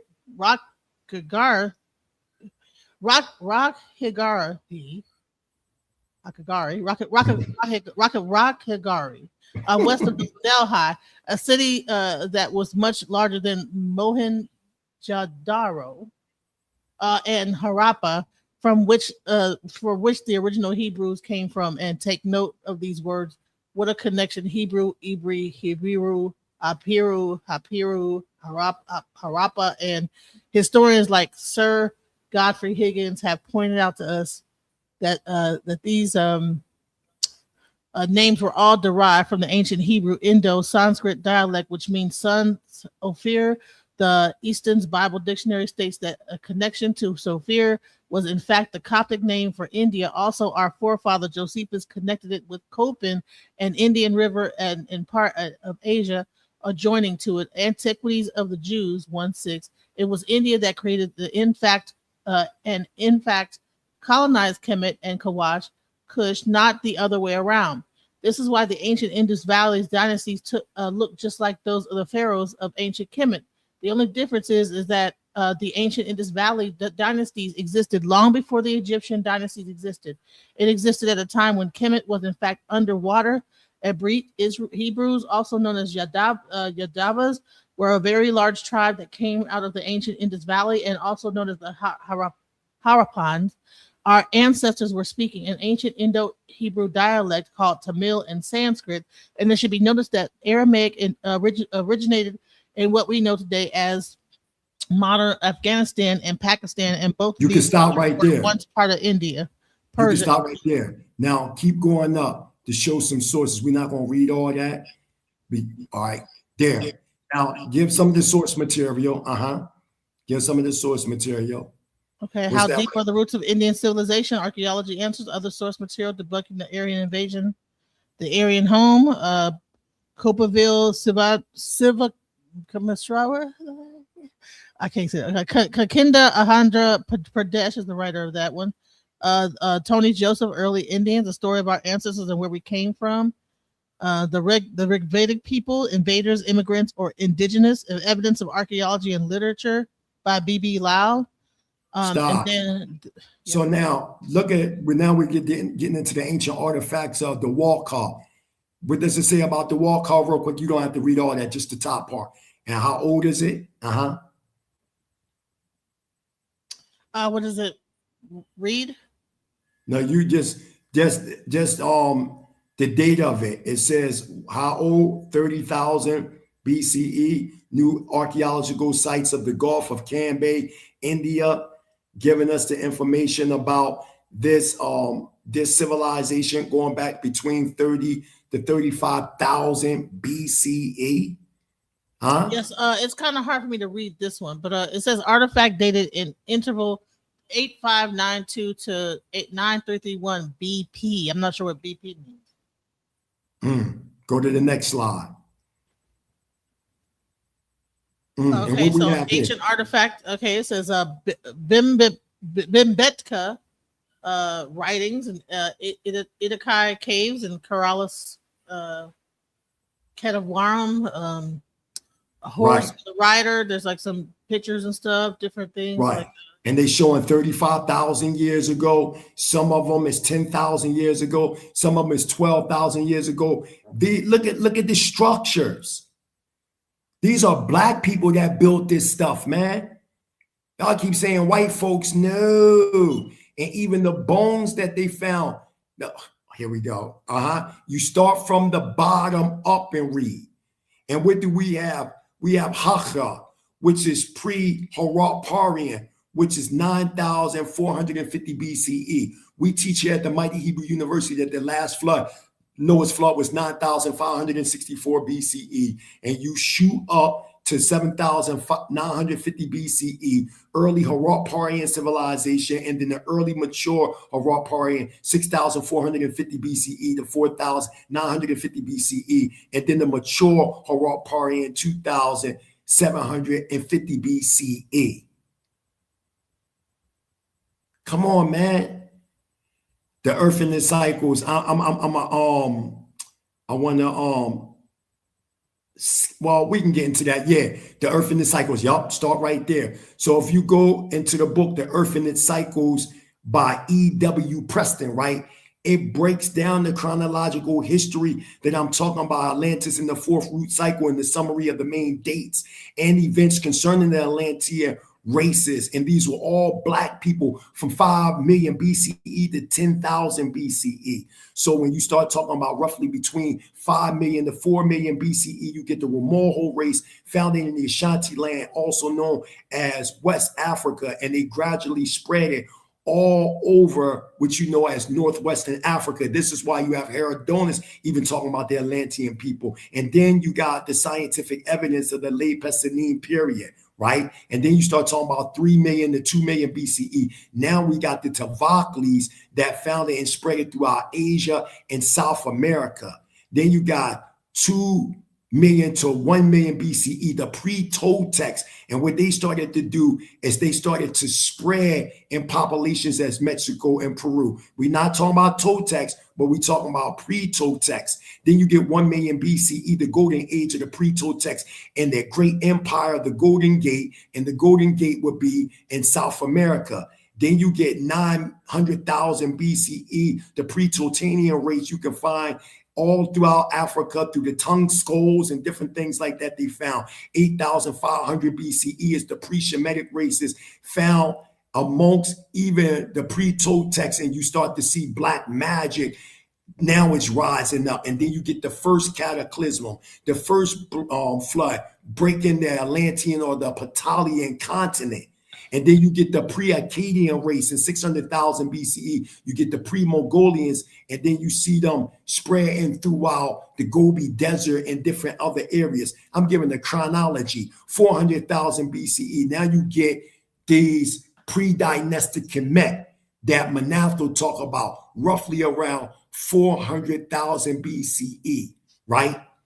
You get, and this is, and I know a lot of people may have a difference in pyramid building. We over here at the Mighty Hebrew University speaks about the first divine dynasties in ancient Kemet, roughly around 210,000 BCE, and they built the 2 pyramids of Giza, 200,000 BCE. Now you have another flood that takes place, and it breaks the island into 2, Ruta and Tatia. We know in the records that when Plato talks about Atlantis, he's talking about the end result of Atlantis, which he calls Post-Adonis or Poseitis, right? 150,000 BCE, we see Kemet people. You see people coming from the Indus Valley regions known as the Nagas. This is why we teach here at the Mighty Hebrew University. When you see the Nasut wearing the cobra, it's symbolic to the Naga, and the Naga means serpent people. And even when you go into the Torah and you see the word serpent, it uses the word Nakash, which is whisper in China. It's the same word and have similar roots. As you go 80,000 BCE, we talk about a small group of pre-Shemites even reaching to the Gobi, 75,000 BCE. Now we got another flood taking place. It destroys Ruta and keeps Datia, which Plato calls Post-Adonis or Poseitis. Then you wait, I'm sorry to interrupt you. Can you go back to the definition of the Nakash that you said? Yes. As a matter of fact, could you real quick, DJ Genesis? Oh, no, never mind. It's going to come up. You don't have to do that. The Nakash, some people translate it as whisperer, enchanter, soothsayer, right? Mm-hmm. And the Nakash and the Naga have the same meaning and source. And my PowerPoint is going to show that the Nagas go back, the Nagas of the Indus Valley go back many millennia, and it means serpent people. Yes. So are they saying literal reptilian snakes? Thank you. want you to just go a little bit, and I'm muted out. No, this is not literal. And then the descendants of Romulhos go into Europe, you know what I mean? And then you get 70,000 BCE. You see the third divine dynasty, the temple of Karnak was built. Remember, we don't acknowledge the young understanding of when the pyramids were built and all that. We acknowledge that they are much older than what was told to us. 35,000 BCE, descendants of Tavocles in Europe form the Cro-Magnons. You get the Cro-Magnon types in Europe. You also get the Romaldi Negro types in Africa and Europe, which Sheikh Anta Diop talk about in civilization of barbarianism. Then you go to 20,000 BCE, you get the Turanian civilization, and you even see it in Chaldea and what we now know as Iraq in that region. 14,000 BCE, the descendants of the Toltecs now formed great empires in Peru and Central America, conquered by the Aztecs, descendants of certain Turanians and descendants of the pre-Akkadians, 10,000 BCE, which is really 9,564 BCE. You get the flood, which is Noah's flood. Next slide. Boom. Now here's a content. Here's right here in the Ramayana records, and even in the laws of Manu, it talks about ancient Tamil Nadu, which is submerged. They got the Pingan kingdom, and you also see other civilizations. You see Madagascar connected to that. You see, we talking about way before modern day or the societies that y'all talking about from 6,000 BCE to now. We've been building empires. We have no beginning and ending. We older than the sun. Stars, just like the late Honorable Elijah Muhammad broke it down. That's why y'all ain't understand when I said that the universe, we don't come from the universe come from us. Now this slide right here is showing you how Lemuria would look with the connection of Sumatra, Madagascar, and the Indian subcontinent. Next slide.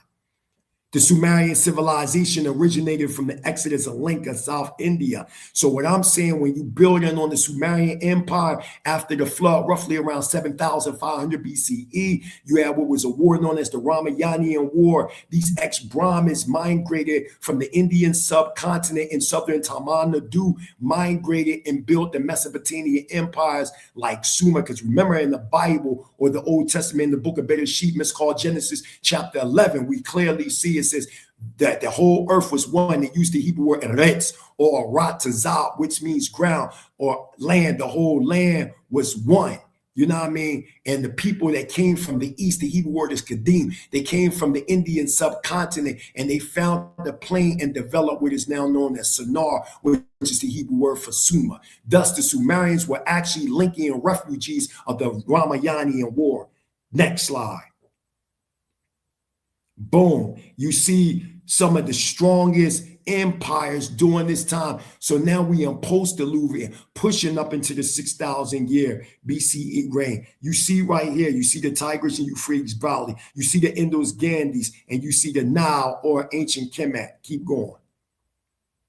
You see the end. You see right here where we already read about Harapparia and this other one right here, the Mohenjo-Daro, going back 50,000 BCE.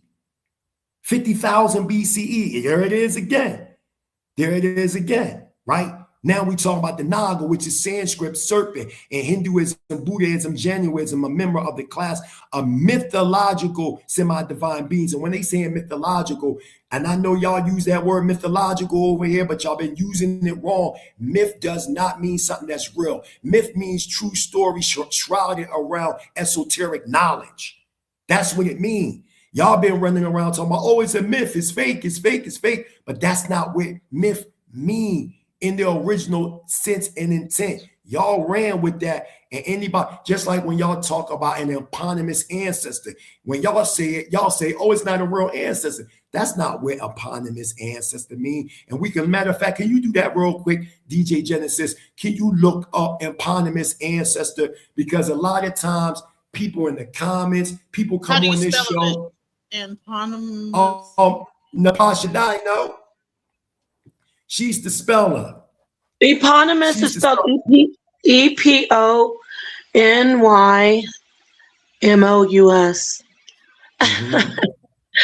Yes, I do know, actually. I told you she the one that know how to spell it. Okay. This ain't nothing to be blown out the water because the archaeology is there. I gave y'all the sources. There are civilizations older than Kemet. There's nothing wrong with saying that. There's nothing wrong with saying that because the evidence is there. Can you look it up real quick, DJ Genesis? And show no, it's there. I just had to remove this. Okay. Okay. Show them what the eponymous ancestor mean. Can you read that? Blow it up so the says, an eponymous ancestor. Let me read. Make it bigger. An eponymous ancestor is a person whose name is used to name a group, tribe, or place, such as Helen or the Helens, or Dan for the Danes. Dane for the Danes. Name giver. The person gives their exact name to a family, clan, or land, myth, or history. The figure can be a real or historical leader, a sacred religious figure, or a made-up myth character. Or origin story. Cultures use these figures to explain where their group name and traits come from.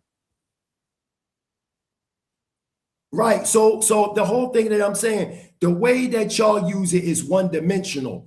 Y'all use the word eponymous ancestor as if it's fake, and that's not what it means. It can be used as something not being real, but it also can be used as a real historical person. It can be a historical family name. We just read it. So why y'all using these words as if y'all using eponymous ancestor and myth as if y'all prove it's not real? And then when people challenge the Western academic norm, y'all try to use the word pseudo so y'all don't be challenged based on the academic consensus. You know what them people did to us, and then we turn around and we got to use their lineal history, and we know that they being funded by the Mossad and different other organizations, they textbooks and everything. Y'all know these things. Go to the next slide. Oh, before you do, that source comes from Naga Hindu mythology in the Encyclopedia Britannica, .com. Go to the next slide. Now, here go the Nagas of ancient India right here. Half human, half cobra, and that's not to be taken literal. Oh man, I know we ain't going into the Hashem and the Tiwa, Nakopu pharaohs of ancient China going back 7,800 BCE before the dynastic pharaohs of Kemet. Oh, okay. Oh, okay. Go look it up. No, go back there so everybody can see. Y'all want the evidence? Write that up. Go look it up, and y'all see that there were pharaohs in China called Shanim that existed even before dynastic Kemet. And if you notice what they got on their forehead, man, they got the cobras on their head. Ain't that interesting? Okay, go to the next slide. Oh, and then if you look at them, go back. If you look at them, right, you can clearly see that these is black light, twilight people, small light people, man. So all this is fake that I'm showing. Oh, okay, keep going. Go to the next slide. Okay. Oh man, what about the mind-boggling new evidence of Australian Aboriginals and the Dingo mysteries, proving that the Indian Hindu links, you know what I mean, all of the civilizations all over. What's up with all that? So all this is fake. Right? Everything I'm showing is fake. When you can go type this up right now on your Google and all the archaeological evidence will come up, but it's all fake. Okay. Don't even worry about the chat. You're just cooking. Oh, no, I'm not looking at the chat. Okay, go to the next slide. This is how some beautiful Indus Valley looking women look. Go back to them sisters. You know what I'm saying? Beautiful looking sisters, man. Huh? Oh, so they white folks. Oh, okay. Now here we go, because people wanted to know the connection of the Hebrews in the Indus Valley. So the black Afro-Asiatic Jews of India. So in the yellow highlight, it says the term Yadava now covers many traditional pastor classes, such as the Ahars of the Hindu belt, right? And it speaks about how these Jews or Israelites go back to Taman Nadu, and they were known as the Yadavas. They was known as the Yadavas, right? Go to the next slide. Watch this. The tribe of Krishna. Look, y'all. The tribe of Krishna had a name, which is very remarkable. Captain Wilford said the Yadavas, his own tribe, meaning Abraham's tribe, and nation were doomed to destruction for their sins, like the descendants of Yahuda or Huda, which is the true pronunciation of Judah. Mr. Marcus says that the Yadavas were the most vulnerable immigrants from India. They were the blameless and pious Ethiopians. Let's stop right there. So when Herodotus talked about the Eastern Ethiopians and the Western Ethiopians, he's talking about the Yadavas of the Indus Valley that was there first over in the East, meaning India. And when they start migrating like Abraham and all them from the Indus Valley to Mesopotamia to what now we know as Canaan land, they became known as the Western Ethiopians, who Homer mentions and calls the remoteness of mankind. Part of them says in the old Hindu writings, remain in this country. You see, remained in this country. And hence we read of two Ethiopian nations, the Western and the Orient, meaning the East. Some of them live far to the East, and they are the Yadavas who stayed in India while the others resided far west, dropped down. This immigrating tribe of Yadavas or Yada, we shall find of the first importance, for they are none other than the Israelites or the Jews. Okay? Okay, so this ain't nothing that I'm making up, right? Go to the next slide. Go to the next slide, right? Are you there? Okay, cool. So let me pull this up and read this. So, do I have to read that? Do I need to read that? No, I don't have to read that. Go to the next slide. This is just some pictures. Okay. Yeah, and down the bottom, you can see I gave an example because I think King J, he asked me a question of the similarities of Hebrew words and Indus Valley words, and I put an example there where you see Hebrew and Kashmirian, and you can like the spark of life is the same as Kashmirian Hebrew. Work, how they would say work. Void, how they would say void. Acceptance, force, crown, destiny, nothing. And when you read it in the Hebrew and the Kashmirian, it is the same. It is the same. Look at the Tamil Nadu Javidians. Look at them. Go to the next slide. Go to the next slide. What do you see? Oh, that's the cradle of civilization. Go to the next slide. Now, remember when I told y'all where you at? Okay. I see where you at. That's in Forbidden History. Now, where is saying Forbidden History? Go to the next slide. Boom. Now it talks right there in Forbidden History, right? You got what? India, 30,000 BCE. Look how I'm giving y'all the sources. I'm giving you the names of the books. Now let's go to some peer review. Let's go to the ancient, medieval, and modern ancient Indian textbook. Next slide, y'all. A class text. Now, remember I said that there were two ors? Did I make this up? Well, let's find out if I made it up, right? It says right here. No, go back. It says this. In this period, we come across three types of villages in South India. One, Or.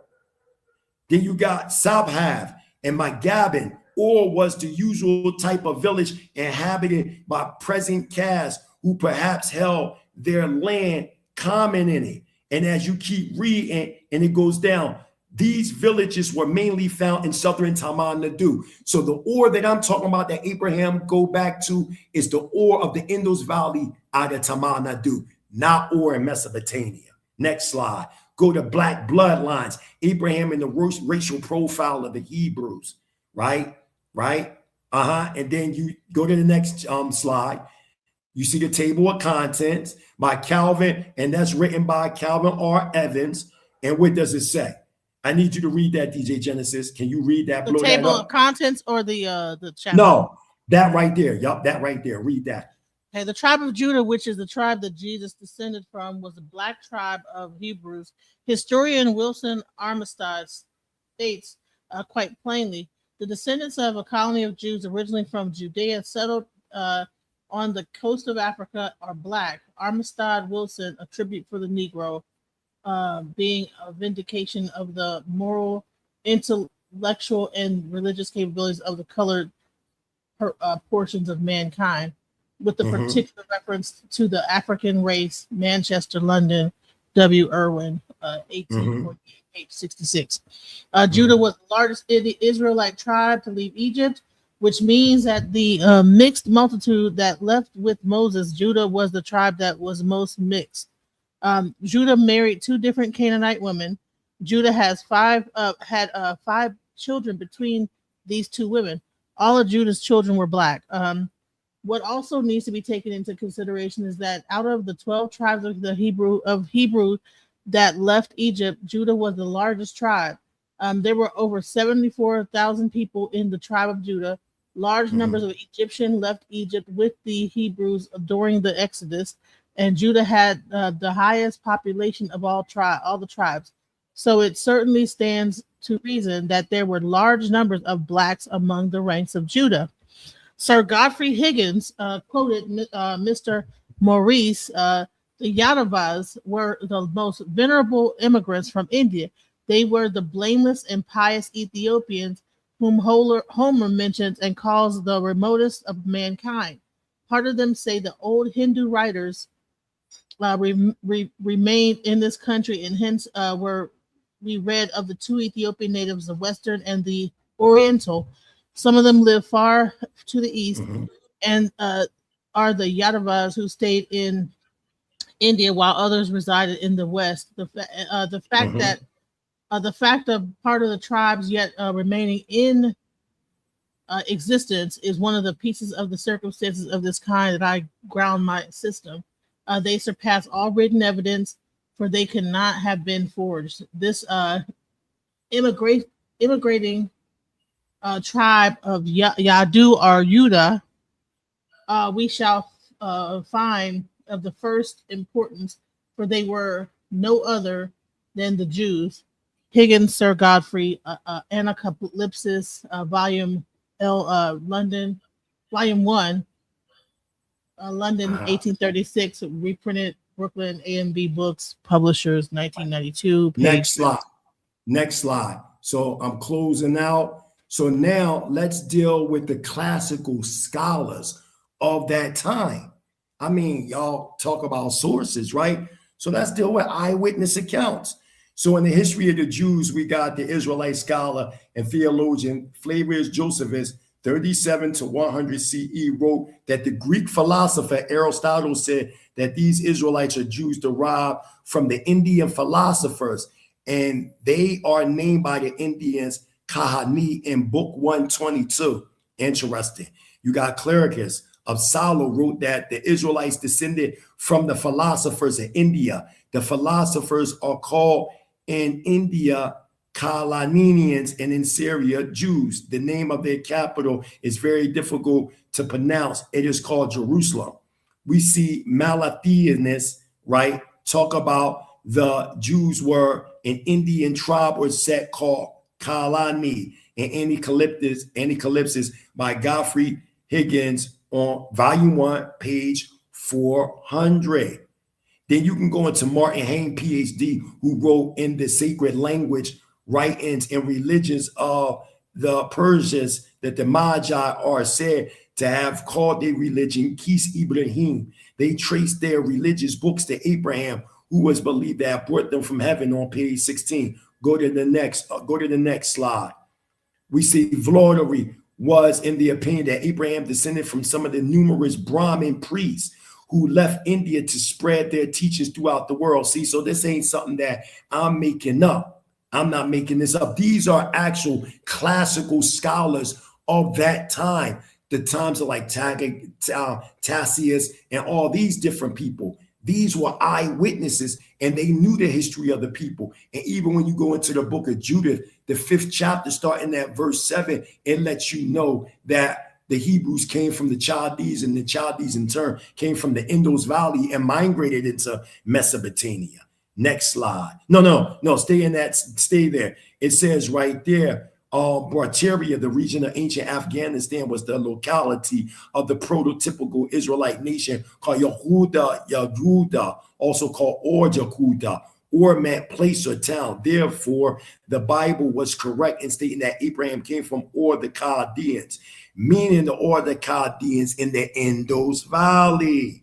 Go to the next slide.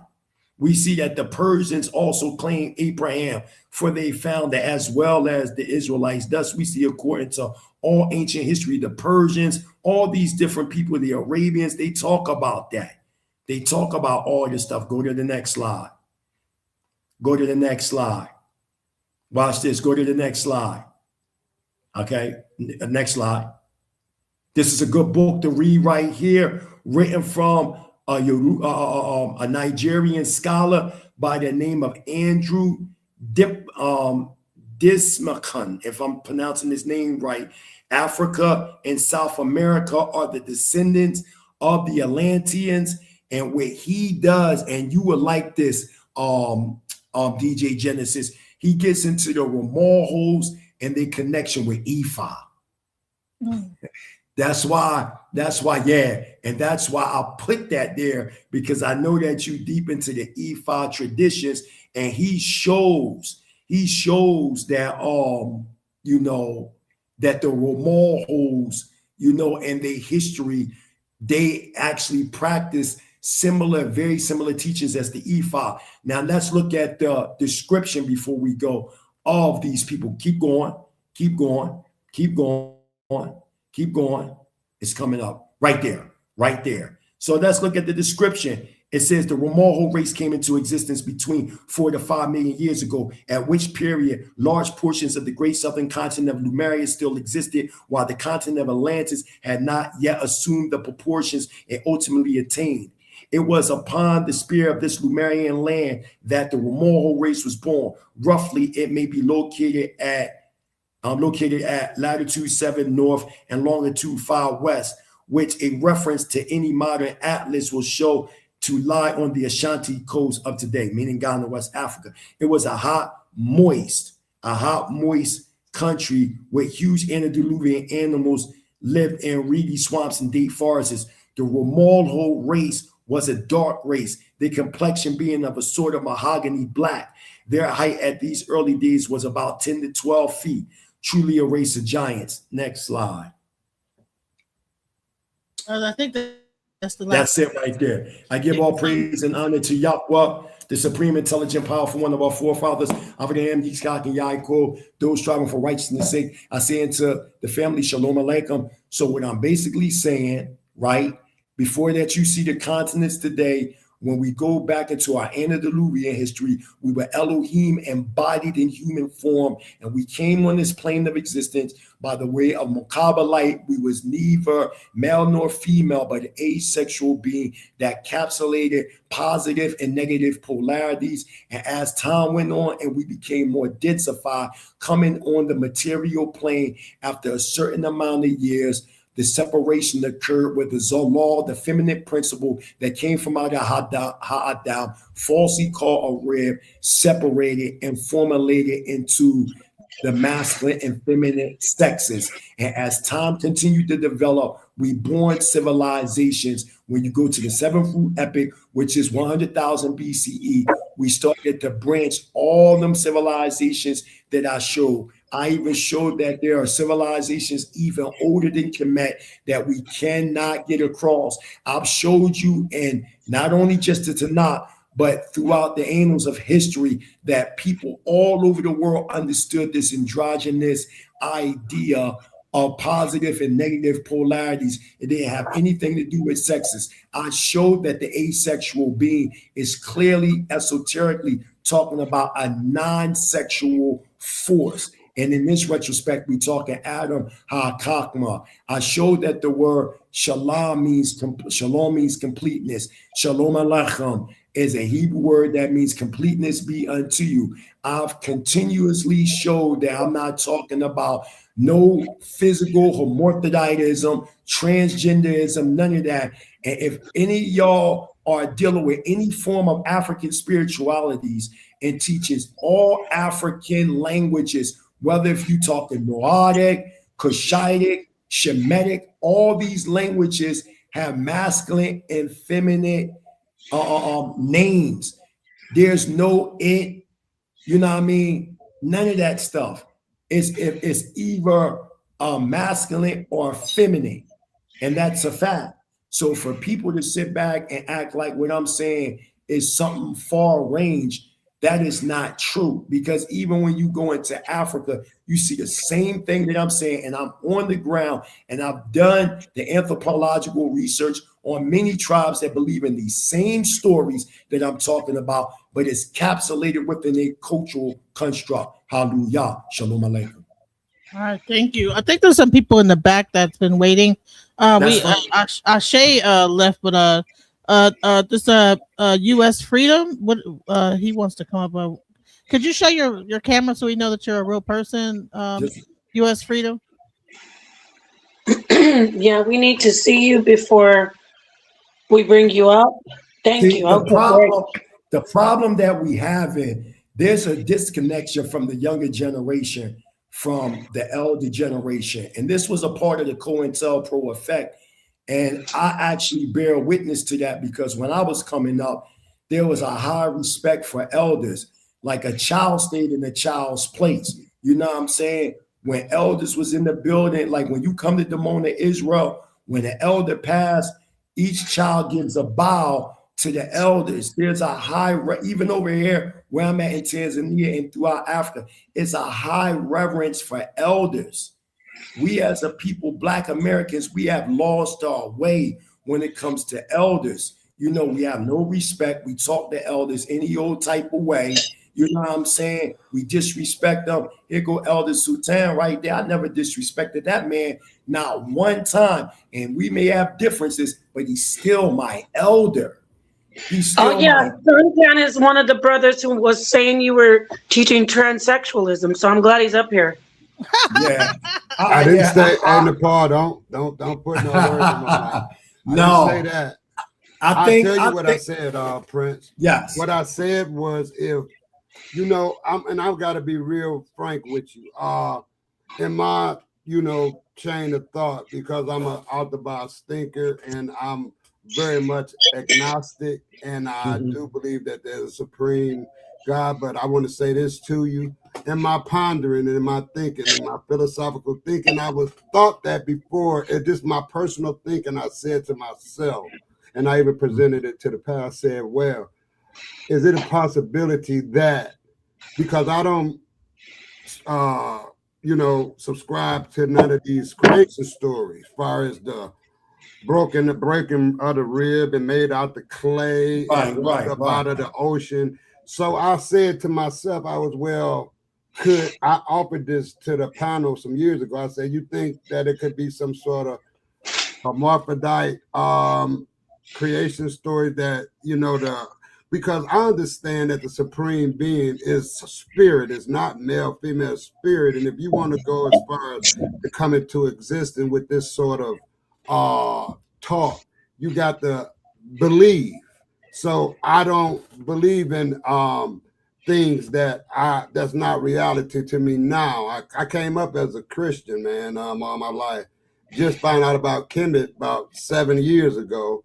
So I'm still on a path, and I'm not really believing anything that I hear. So my thought, Prince, was it was just a thought I threw out there.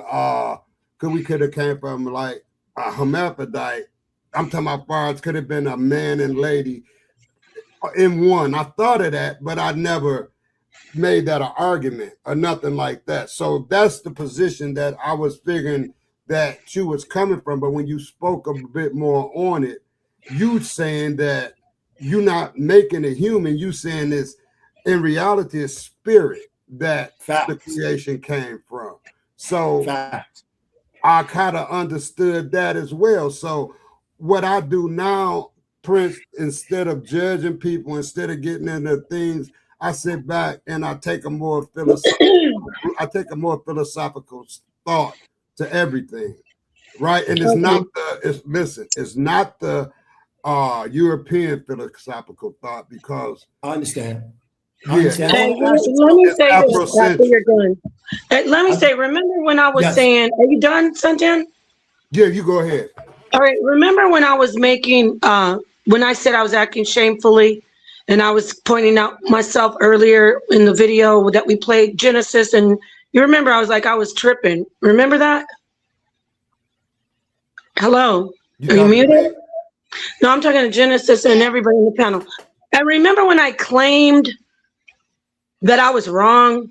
See, this is the reason why a lot of young people don't respect elders, because clearly King J is here and Suntan was on the bandwagon laughing making fun, saying, oh, he trying to teach us transsexual. So this is what we need to do as elders. When we are wrong, we need to claim it so we can continue to get respect from younger people.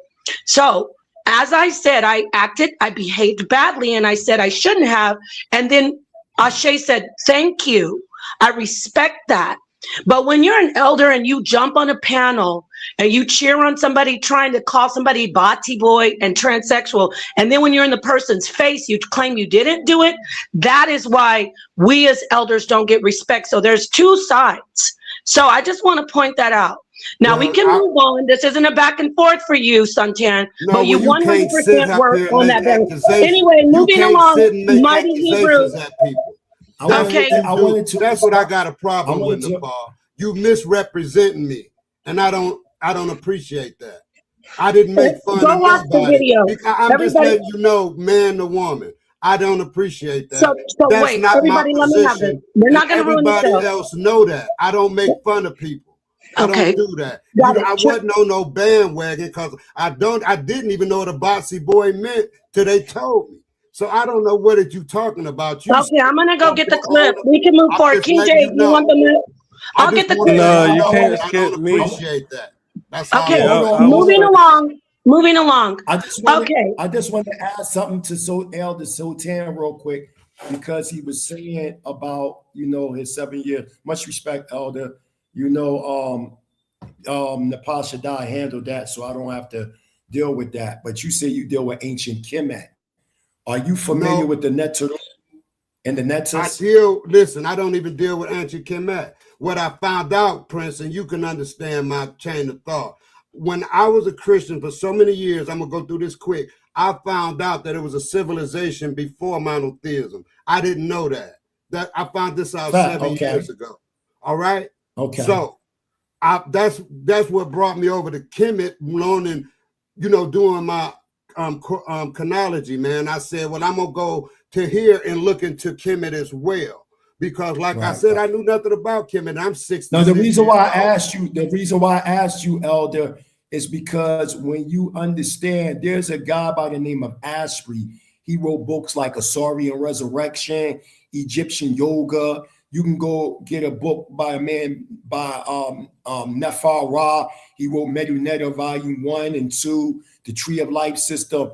And when you read about Neteru being that, what I would consider that asexual being, meaning no type of male, female anatomy or sexuality or nothing. And then you got the Netas. The Netas would be the masculine, feminine polarities from the Neteru. So the point that I'm saying and that I'm bringing up, right, is that all ancient societies had these concepts. Now, what has happened because of the uninitiated, they took, because you were speaking about the Hermaphrodite, they would see different henotheistic statues of a male and a female, and that connection, that so-called Hermaphrodite connection, and they would take it literal. But those that understood the symbolism behind it, we knew that it really didn't mean that. The ones that are taking it literal, we would consider them the profane. They are the ones that's taking these things literal. Running. There was a literal Adam and Eve. There was a literal apple. There was a talking snake, etc., etc. My point is to bring the Hebrew culture back to its Eastern thought, just like Kemet was hijacked by Europeans. I'm saying ancient Israel was also hijacked by hijackers. So just as we got our Kemetic scholars. Give a shout out to Sinjetti that know me. I know all them scholars. I've been around these people for years, and it's about growth and development. And we're saying now we are shaping Israel back to its original African Edenic heritage. All African traditions and societies have the same cosmological stories, but it's shrouded within their circumference, within their cultural structure. So for somebody, and I'm not saying you, but for somebody to say that's transgenderism, no, Europeans took strange enough these Eastern concepts and they perverted. Like I'm saying that these Westerners like Aleister Crowley and all them, Blavatsky, or Stenner, all these dudes, they took these things out of context and perverted them. But the truth of the subject matter, it was a high science talking about the duality of emanation from the Iron Source. Hallelujah. I want to just say this in closing. I understand what you're saying, and just to make it short, you're saying that the things was more Eurocentric and it been co-opted, but you're trying to bring it back to be Afrocentric. So I understand that, and that's what I'm about, and I'm still on a journey. And I just for the record, I don't make no claims to nobody about what they do because I'm not nobody to judge. So whatever people do, they do it. And I sit back, okay? I don't make fun and judge people like for a fun thing. If you can believe what you want to believe, because I believe what I want to believe, and I'm agnostic. I don't know. I don't know if it's a heaven or a hell, and nobody can prove to me that it is. They can't. Right. It's a lot of things that I don't know, right? Right. And if anybody, I know I came from my mother, and so on and so forth. So, and I know that. So I'm gonna just keep living and learning, and like I said, be humble, man, and never try to win an argument. Okay, thank you. Moving on to we're gonna go in order. I can't see that name that we let on. The first person we asked him to turn on his camera. Yes, we'll let you in, and then I think Issa Queen, and then King J in that order, if that's fine. Go ahead, sir. Thank you. This is U.S. Freedmanism, and I'll be brief. To the mighty Hebrew, my question is, if what you're saying is true, why can't you post DNA evidence of Hebrew or Indian ancestry? Because that's a good question, and we can do that with the Sagas and other tribes over there in the Indus Valley. Our understanding, the people that you see, a lot of the people that you see over in the Indian subcontinent, along even over here in Africa, where I'm at, it's been a lot of displacement. The modern peoples that you see today in these areas, a lot of them people weren't there in ancient times. You see what I'm saying? And I want to express something about this DNA since this DNA was brought up. And I've said this more than once. There was a man by the name of Dr. Rabbi Yaakov Klein. And in 1997, he created what was known as the CMH, the Cohen Model Haplogroup. And his objective was to take the small hats that had the name Cohen and the small hats that had the name Levi. And what he did was he went back 4 generations and he lined them with Middle Eastern populations that had that same type of Y chromosome DNA. Okay.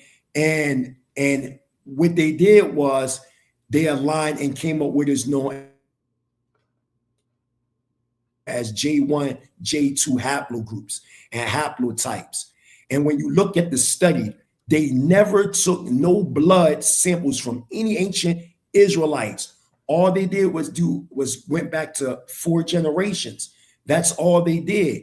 So when you look at these DNA studies, it only gives you an identifiable marker that you was in contact with certain people. Like I myself, I went and took and I'm an Israelite. I went and took a DNA test, okay? I went to African Ancestry out in Silver Springs, Maryland, and did the whole cotton swab and all that, and got my certificate and my CD and all that stuff. And they said that, I had contact with the Igbo from Nigeria, but it only gives me less than 1% of my DNA. It's not giving nobody a definitive. So what I'm saying is there's been a lot of displacement in history. You can go to Jerusalem, for example, or Israel. Brother, you're going in and out. Areas, Jerusalem prison. Oh, I'm sorry, my brother. Can you hear me now? Can you hear me now? Yeah. Okay. I'm sorry, I'm going in and out. It's the reception over here in Tanzania. So even here in Tanzania, you got 125 tribes. The largest tribe is the Chaga tribe. You got the Imyombo, they're Israelites. You got the Arak, that's Israelites in Arusha. There are Israelite tribes over here in Africa. But there's been a lot of displacement through different wars, demarcation stations getting replaced, the Bantu expansion, which was several, 4 in number that I counted. So I'm on the ground and I'm seeing displacement. So what I'm saying is this DNA, when a person say take a DNA test, what I'm saying live and direct on the House of Consciousness, these biologists never took no DNA blood from any ancient Israelites and lining them up with the people that call themselves such and such. And I'm speaking like that because I'm not trying to get the channel struck. Y'all know exactly what I'm talking about. All they did was line up 4 generations, the J1 with the small hat, the J2 with those Middle Easterners who came by the way of the Ottoman Turkish Empire and the Christian Crusades. That's how they came about. They weren't always there. The original term for the Middle East is Northeastern Africa. We can study the flora and fauna of the Negev Desert in Jerusalem, in southern Israel, where I've been, in the Sahara Desert. It has the same animal and plant life. It has the same structure.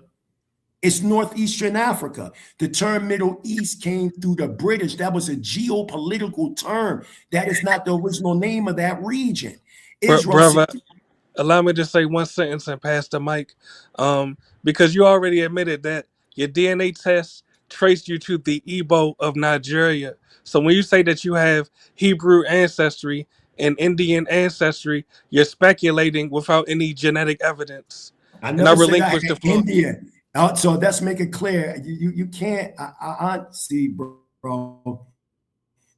I just told you that the people was displaced. So what you see today wasn't there yesterday. I clearly said that I go back to the ancient Yadavas. The ancient Yadavas are not there no more. The ancient Yadavas, you remember when we read the history of Homer and Herodotus, did we not read that they said that there were 2 Ethiopians, the Eastern Ethiopians and the Western Ethiopians, and these Ethiopians that they were talking about, there was a group of Hebrews from Tamar Nadu, from the region of Ur and Tamar Nadu, known as the Yadavas, those that stayed in the Indus Valley that later became, different other black people. They were known as the Oriental or the Eastern Ethiopians, and those that migrated west, like Abraham and all of them, they became known as Western Ethiopians. And today, they are known today as many of the Bantu speaking tribes. I did a presentation, a live presentation on FOP Israelites, along with the Lions Den when I went to Dimona, Israel, and I interviewed prominent scholars throughout Africa that came to the New World Passover, Royal House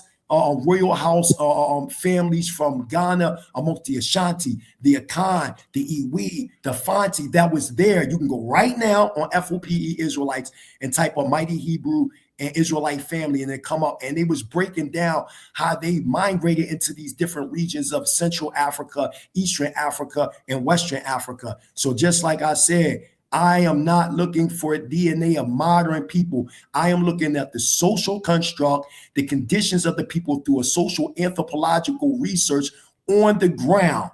And one more thing I want to say to the people. No, I just want to say this one more thing. There was a historian by the name of Adad the Danite of the 9th century ACE, and he spoke about the Israelite presence throughout East Africa. And them locations, I visit them locations. I recorded it. It's on YouTube. And guess what? Israelite communities live in them same areas where Adad the Danite said that they were at when he went there in the 9th century ACE. Hallelujah. Wasn't all of Africa, like a large portion of Africa, considered Ethiopia at one point? Like the majority of Africa, like wasn't Ethiopia what they called Africa before they called it Africa? Yeah, that was another name. Call out. I didn't get the answer to the question. I'm sorry. Bro, the point is you're Igbo, not Hebrew. Be proud of yourself and your actual ancestors. You don't gotta cosplay, respectfully. And let me respond to that again. If you understand DNA, like you say, I took Mighty the Hebrew, DNA. you ain't got to It only respond to gives. him because It, he done switched his name. He done switched Is his. this a smoke session for him, Come or you on, got man, my let him name in the talk. comment yeah, in the because title? you got Ebel sets Wait, that what's going acknowledge on? that they're I'm sorry, I Israelites. left. We gotta. We want to keep order, and Sonnen is No, watching. He wanted me to come in. So Ashe is really gonna. Mighty Hebrew's calling out Ashe. Ashe is gonna address his information. So that's where we are right now. Everybody got to speak or no? No, I think U.S. Freedom said something, and then I guess he's been kind of going back and forth. But Ashe is the one who wants to debate Mighty Hebrew, correct? Right. Let's let people who, because Ashe's the main person. So I know I see Issa Queen. I don't know if King J spoke, and we have Harwin. So can we just let them ask their quick? I don't think they're going to take long. If that's cool with both you, Ashe and Mighty Hebrew. So let's go to Issa Queen, and then we go to King J Harwin, and then I want the two Mighty Hebrew and Ashe to just have the floor after that. So Issa Queen, if you're still there, thank you for waiting. What did you want to add? Thank you. Peace to the panel. And yes, I'm going to be really quick. I don't disagree with the esoteric conversation that you were having, especially since I believe spirituality is open for interpretation. But the part of the presentation that kind of took me aback was the evolution portion of it and the out of Africa portion of it. For one, you use Michael Cremo, which is not an archaeologist. He's an author. And that's one of the big misconceptions that will happen in this presentation. And his information has been debunked, especially when it comes to Ramapithecus, which is in your presentation. It literally says an ancestor of the orangutan. It doesn't say the human. Right. So that was literally in your presentation. And that is the scientific consensus when it comes down to Ramapithecus, that it is an orangutan ancestor, not one of ours. And because if you would have looked into the findings that they found after that jaw that they pieced together, they found a whole jaw. Right. And in that jaw, that was more ape-like, unlike Australopithecus, that was a transitional jaw from being ape-like to human-like. And that's why, the evolution of the human species is still firmly placed in Africa. Lastly, the ghost DNA part that you were talking about. Ghost DNA is literally just saying that we have the DNA in our DNA code, but we just haven't found the archaeological evidence for it. For example, Denisovan itself was a ghost DNA for a very long time, until 2008, when we actually found the bones to match that DNA with the DNA that is within us. And lastly, when it comes to the database for DNA to, figure out your heritage, they have DNA going all the way back to before the Iron Age when it comes down to the DNA that they compare to people of today. It's not just 4 generations back in Israel. They go all the way back to the Chalcolithic period. So if you don't have that DNA strand that goes all the way back there and it's still just showing you Igbo, or Yoruba, I'm sorry, I wasn't paying attention at that point. Your DNA firmly plants itself in Africa, but the Hebrew Israelite lineage itself is still placing itself in the Levant on the other side of the Arabian Peninsula. Islands. Okay, I'll let you respond to her, Mighty Hebrew, and then we're going to go to King J. I definitely appreciate your response. You're absolutely correct about Michael Creamer. I definitely stand correct. He is a researcher, but I know the co-authors of his research, he was an archaeologist, but Michael Creamer is an American researcher. You're absolutely correct. What I place is what is known as a comparative study. What I've done is the same thing that Dr. Yosef A. did. If you look at African origins or the major Western civilization, mother civilization, when he dealt with Australopithecus and the history, he dealt with it based on the comparative study. And that's what I did tonight. I'm highly familiar with the ghost gene DNA, along with the RH Moki Rhesus DNA. I'm hip to all that, the Sun tribe, some of the Yorubas, certain West African tribes hold that ghost gene DNA. So I'm highly familiar with that. And speaking of certain DNA that go back to the Iron Age and all that, I'm speaking about the Israelites and Dr. Rabbi Yaakov Kleiman. When you study the people that now live in Israel, right? And you even have those that at the Johns Hopkins Institute who contest against those that live over there, their DNA don't trace back to the biblical Israelites.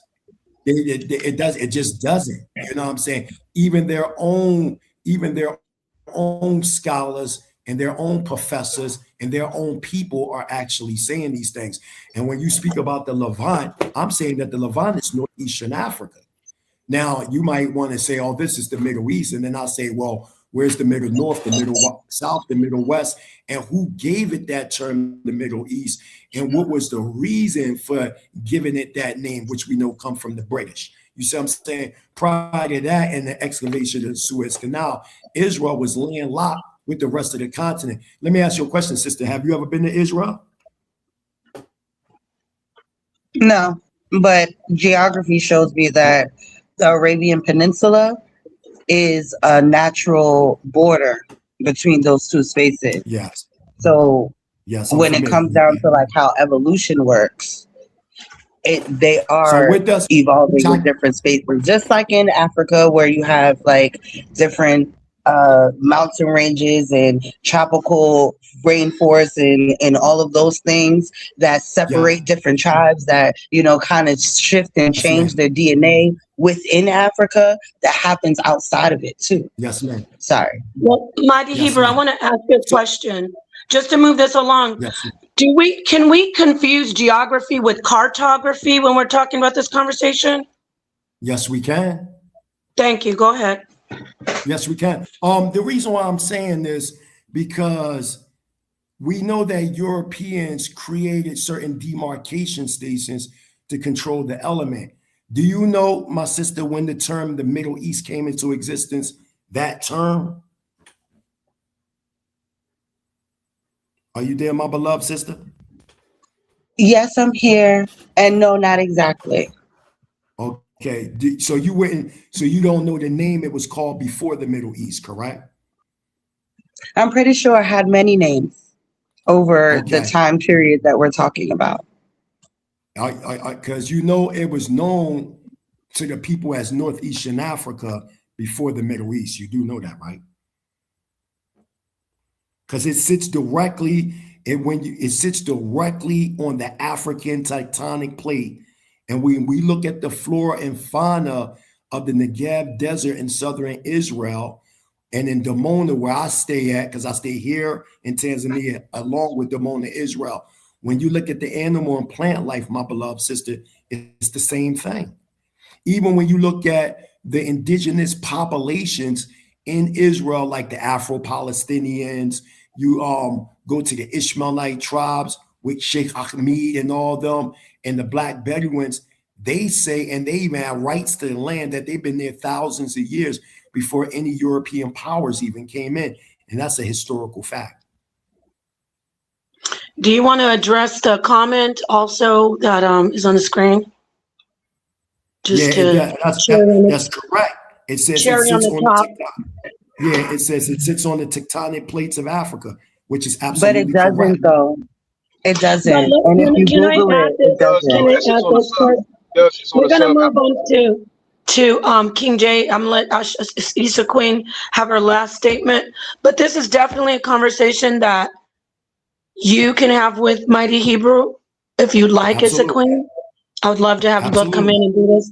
So, what's your final statement? It's a queen, and then I just want to, because I think Ashe is getting I don't want him to leave again. I think he left again. Are you still here? Yeah, he's coming in and out. Yeah. Okay. Yeah, I'm still here.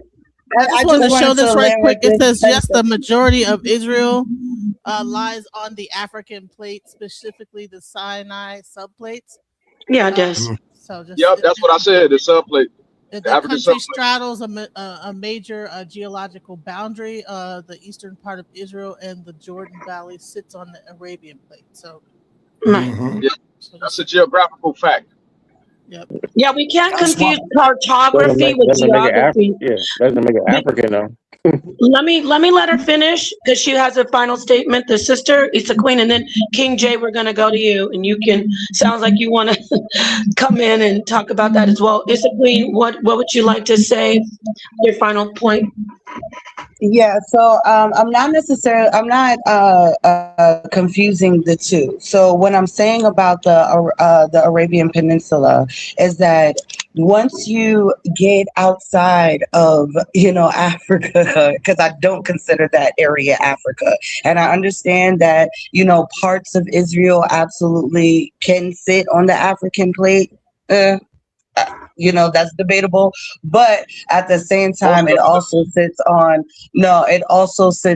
the Arabian plate as well. And then there's a micro plate as well that it lines up under. It lines over. So there's a lot of like intricate details that goes into that specific area because of how the plate tectonics is working.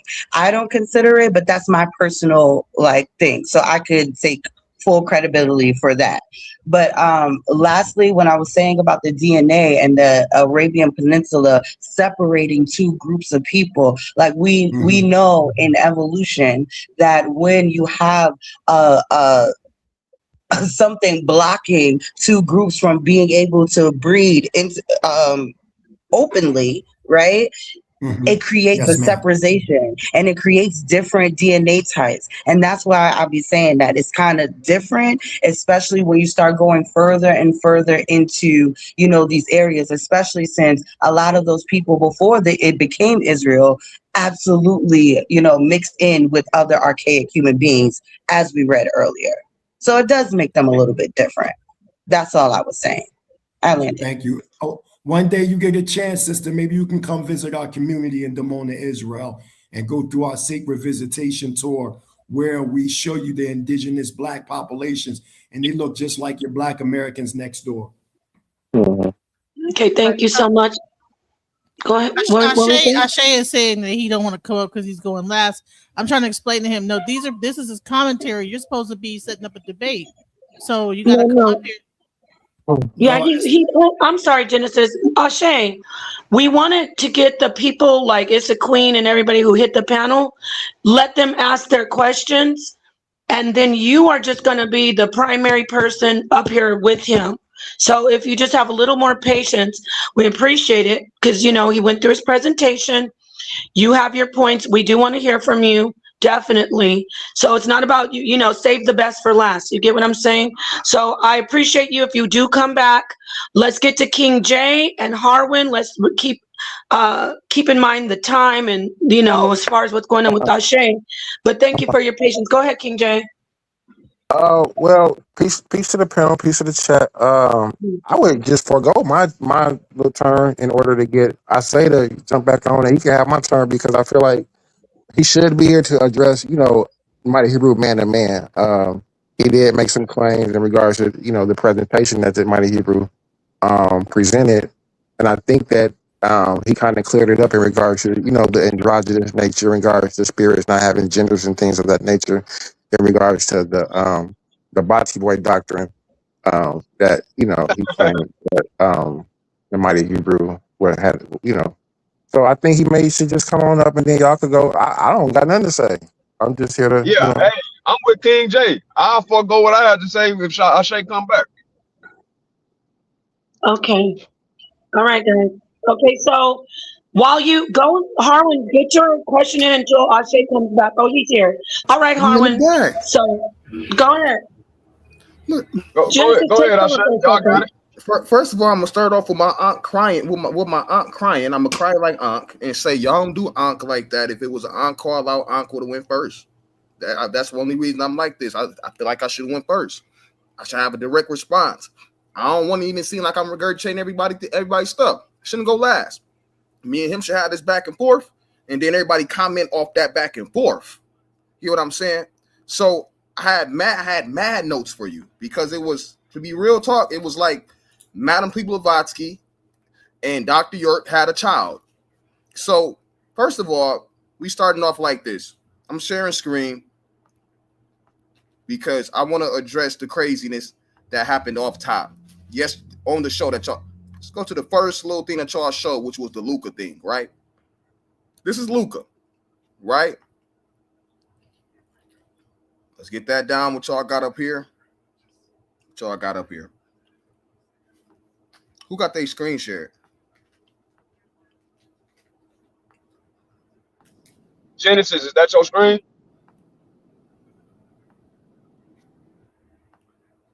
See this? Luca. What is Luca? And is a human being? Is he human? Luca is not a human. Like I asked on the panel. Ain't that what I asked? I'm talking about far as humans go. Luca is not a human. It stands for the last universal common ancestor, like the sister said, a microscopic single-cell organism that lived roughly 4 billion years ago and served as the Earth's evolutionary ancestor of all living things on Earth. That couldn't dare be Adam. That couldn't dare be Adam. Want to know why? Because the animals came before him.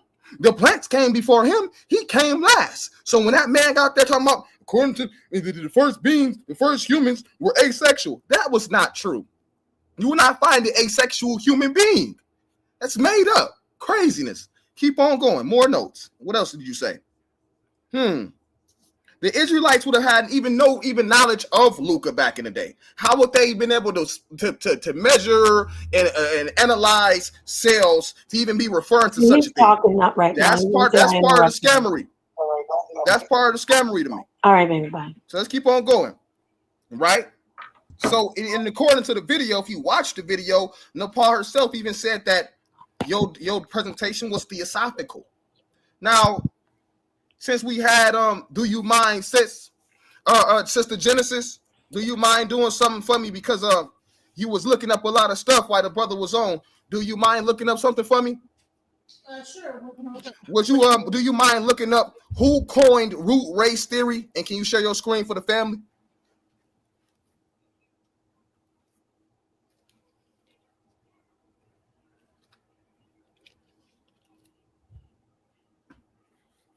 Oh, it's gonna get good. Oh, it's about to get good.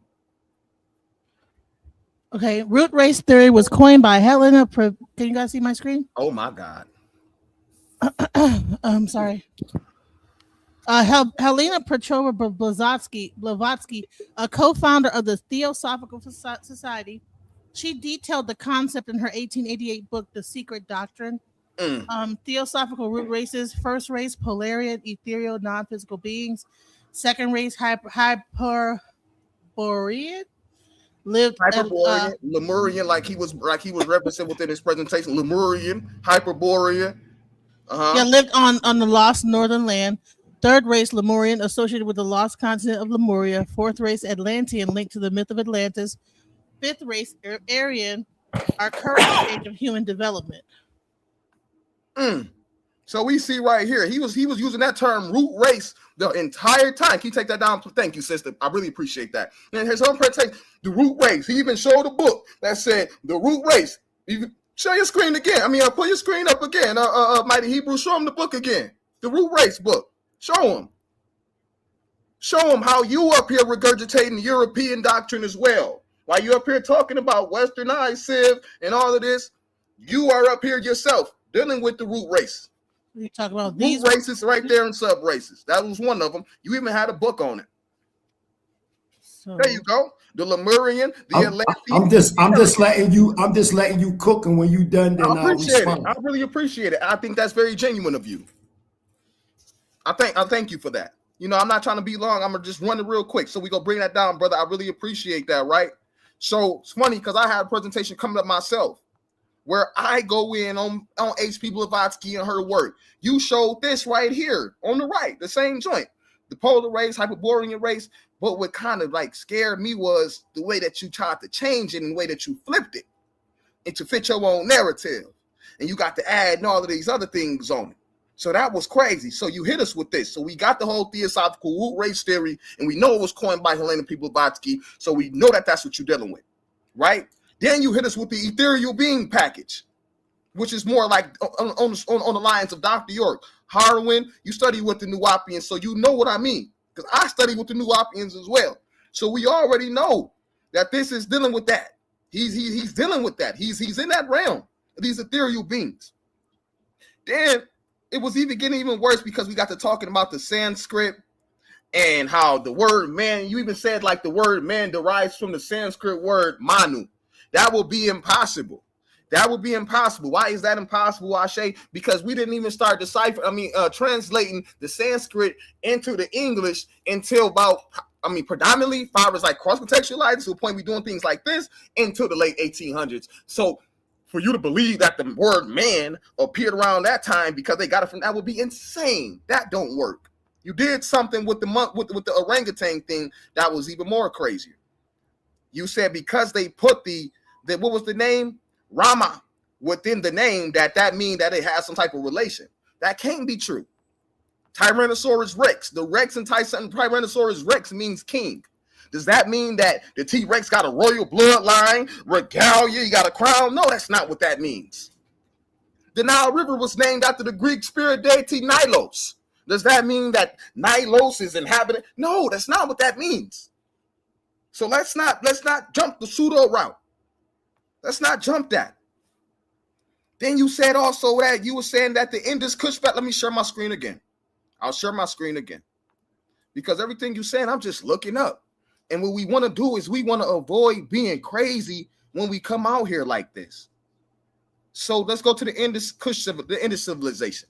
Is the Indus Valley civilization older than the Nile Valley? Say, come on, we all knew the answer to this. No. The standard consensus in mainstream archaeology and history is that the Nile Valley ancient Egypt civilization is slightly older than a mature Indus Valley civilization. Let's keep going down because they even mentioned pre-dynastic. Unification early, that's 3100 BCE. Pre-dynastic farming cultures along the Nile date back to roughly 6000 BCE. The early regional development phase, early Harappan, began 3300 BCE. Nowhere up in here is even hitting close to that 6000 that we see with pre-dynastic Kim. So you jumped out the window with that. We go keep on going because I got some more stuff that I was just looking up as you was going. And I'm like, when is he going to stop? Right? When you shared your screen, it said Tiwanaku pharaohs. That's what your screen said. Tiwanaku pharaohs. I'm like, okay, let's check the brother out. Tiwanaku pharaohs. What's that all about? Came to find out I was getting scammed again. There were no pharaohs in Tiwanaku, as pharaohs are exclusive to ancient Egypt. The Tiwanaku civilization was a pre-Columbian Andean society in Bolivia, not a monarchy with god kings. Right? So this is getting wild. And so it's going to get even wilder. When you said this, it pissed me off a little bit. Nagas. Now, I want to ask the family before I even say anything. Does anybody here know what a Nagini is? Going once. Twice. Does anybody know what a Nagini is? We just letting you cook, man. And we letting you cook. Go you ahead. Ask questions. I can't ask questions No. too. Oh yeah, but if nobody answers you, that means Hey, Chase, we're gonna close it. Sonetter has said Morpheus, so I'm just letting you go. I don't want anybody to take you off your path. You know when we start okay, that's cool. Thank you. Right. So a Nagini is a female Naga. But what is the classification of Naga? We can't start looking at people's cultures and then trying to change somebody's culture and what they mean when they talking. A Naga is a divine or semi-divine mythical creature from South and Southeastern Asia traditions that takes the form of a serpent or a half-human all the time. Half-snake being. That's what they are. They're not people. This was not symbolic. You can't show me where the symbolism is. They dwelled within the lower locus. Like to an ignorant person, that might have flew. And you might have got away with that. But a Naga is not a human being. It's not a person, and it's not a royal title that they used. A Naga within their culture is literally a half human, half serpent. None of those came to Kemet and introduced nothing to nobody. That ain't true. And just because you see serpent attached to somebody does not mean that they are serpent people. For the Native Americans has Quetzalcoatl, the feathered serpent. Does that make them Nagas? No, it does not. When we looking at the Uraeus, right? That don't make them a Naga. That's crazy work. I'm gonna land it right here and I'm gonna give it back to you. I'm gonna give it right back to you with this one. Because this is genuine. Why within the whole bill we don't get any Sanskrit Indian words far as who you are, who you guys are? What is this? What would be the Sanskrit word for Israel? Because I noticed you kept that. What would be the Sanskrit word for Jerusalem? I'm noticed that you keeping that. You know, why is it all these things we see are more associated with the Levantine Canaanite people instead of this whole in this valley culture that you're talking about? Okay, I lied. I land right here. Because we only see one mention of India within the whole joint, and that's the book of Esther, which is an additional text. We know that Esther is an additional text. So where are you even getting India from? That's not even within that definitely ain't in the Pentateuch. That ain't an original Torah. Where are you getting India from? Go ahead, man.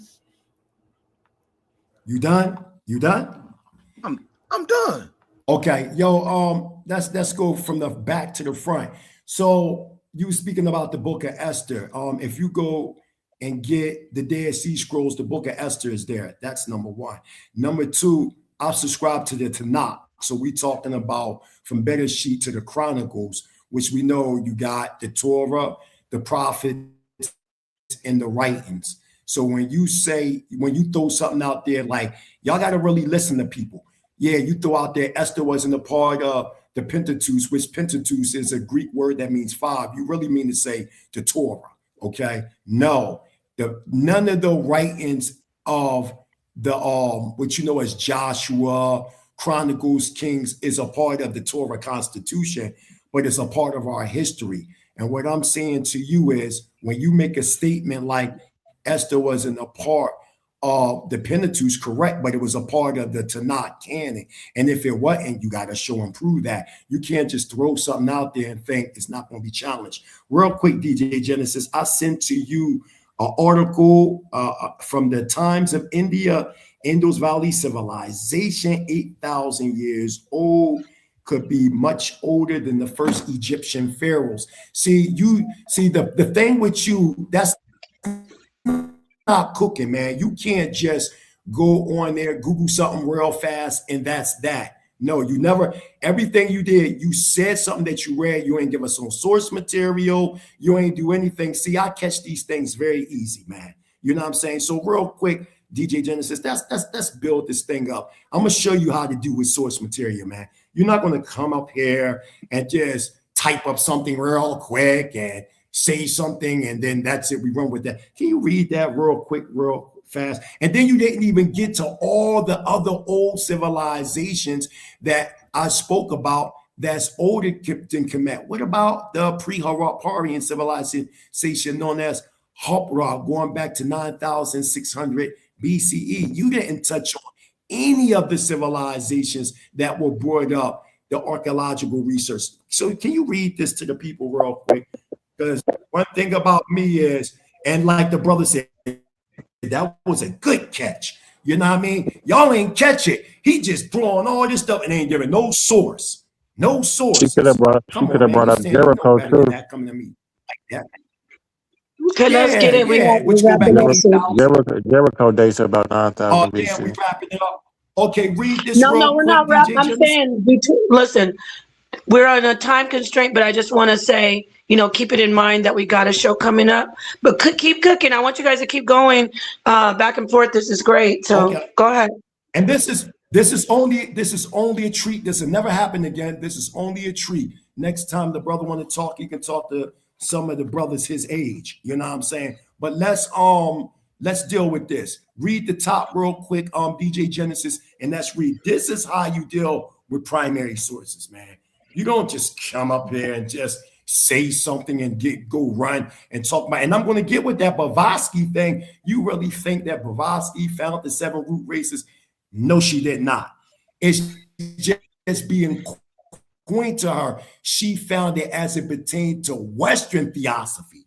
And that's where you fucking up at. But go ahead and read. Right. 8,000-year-old Indus Valley civilizations could be older than the first Egyptian pharaohs. The research suggests that Indus Valley civilization could be far older than previously believed, not just by a few centuries, but by thousands of years. Experts studying pottery, tools, and animal remains at Birana in northern India say the roots of this ancient society may stretch back around 8,000 years. If confirmed, that would place the earliest beginnings well before the era of Egypt's pharaohs. If confirmed. Listen. These people, most of the consensus over here in the East agree that the Indus Valley is older. Now, it's the Western academic consensus that's still going back and forth. But most of the scholars now are leaning towards the Indus Valley being older. See, what you did was you just typed up something real quick instead of going into the articles. Put the what page was the back. name of the source? They didn't even give you a definite. It's there. It's there. Go. It disappeared. It's there. You took it down, Genesis. So it's 8,000 BC. That's the as far back as that's what you're thinking is the first. Or what's going on here with this? No, I mean he's saying it's older than Egypt, pre-dynastic Egypt as well. And I think what's the name? What's the name of the source?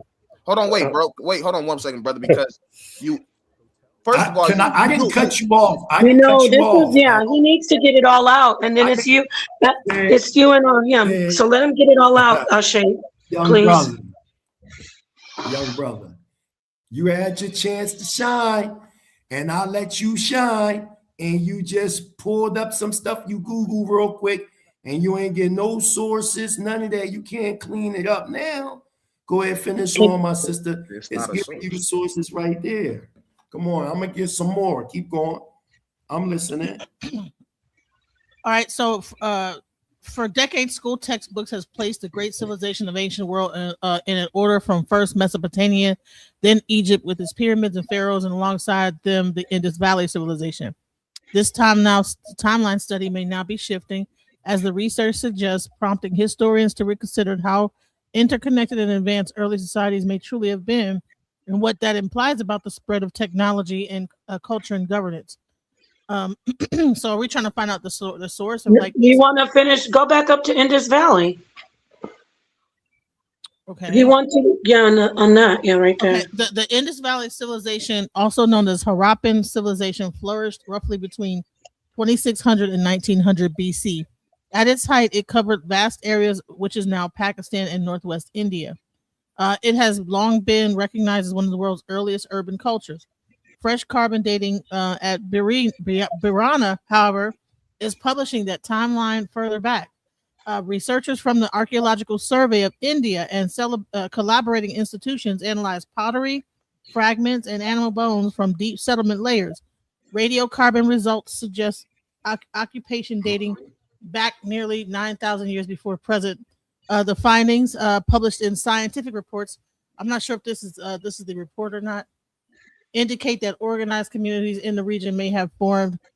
Yeah, that's the report. So the article's almost done if you go back to it. Okay, I was sounds like he legit. Like he What year is that from? Yeah, go ahead and accept that so they can, real quick, excuse me, I'm sorry, accept the cookie so we can see, so people can source it out, so Shay can see the source, everybody. The Times of India? Right. The Times of India, this is written by who? It's right here. It's right here. Oxygen isotope and archaeological bioappetites from Indians implicate the climate change and decline of Bronze Age Harappan civilization. Okay, so get back to the article, and then we'll let Mighty Hebrew is gonna finish up, and then we're gonna go to Ashe, and then we're gonna try to get this wrapped. So I think that article was based on this scientific study. So is that good? We're good with this. We're done with this article. hold on, and it's one more article. It's one more article because in the Hebrew culture, we deal with 2 to 3 witnesses. So I can't just give one source. So okay, can you share me type the in article. real quick? Yes. Sorry. DJ Genesis, I need for you to type in Indus Valley civilization could be much older than what we thought in the Deacon Chronicle. It's spelled Deccan Chronicle. And then you're going to type next to it, Indus Valley civilization could be much older than we thought. Watch this, y'all. This is how I do things. You know what I'm saying? So I don't want, people to think I'm just making up anything. You know what I'm saying? Boom. Boom. Right? I don't know why I'm getting all these ads or something. It's crazy. Yeah, it's crazy. Yeah, Okay, that joint I must be have giving downloaded something. That's crazy. But there you go. might have. And look, and it's giving you what they I just want them to see, like, I'm not just making that up when I say that the Indus Valley is older than Kemet. You understand what I'm saying? I'm not just coming out of my mouth and saying that. And you know what's real deep about the conversation that you said, brother, that you might not recognize, right? Hold on. It's something you may not have recognized. You remember when you said about the word, the now? That was very interesting when you made that statement about the now. I found that very interesting. But do you know how they found out about the source of the now? Are you familiar with that? The source of the are now you was familiar Lake with? Victoria. The source of the now was Lake Victoria. Let's get you back on topic. Yeah, Mighty Hebrew, remember, don't ask questions, just go and put it in. Okay. Because I was going to let you know that they used the source of the now. They actually used it, Hindu Brahmanistic records to find the source of the now, which we know is in Lake Victoria. You know what I'm saying? And if you need that source, I can definitely source that up very easy for you. You need to be clearer when you say Brahmic, because you might think they understand that means Indus Valley reference. You got to be clear in Brahmic when you say that. Okay, Mighty Hebrew. okay, my sister. They might not know what you mean by Brahmic. Yes. This is crazy. We watching. Okay. We watching every source she's pulling up is what saying. What I do is saying could and maybe.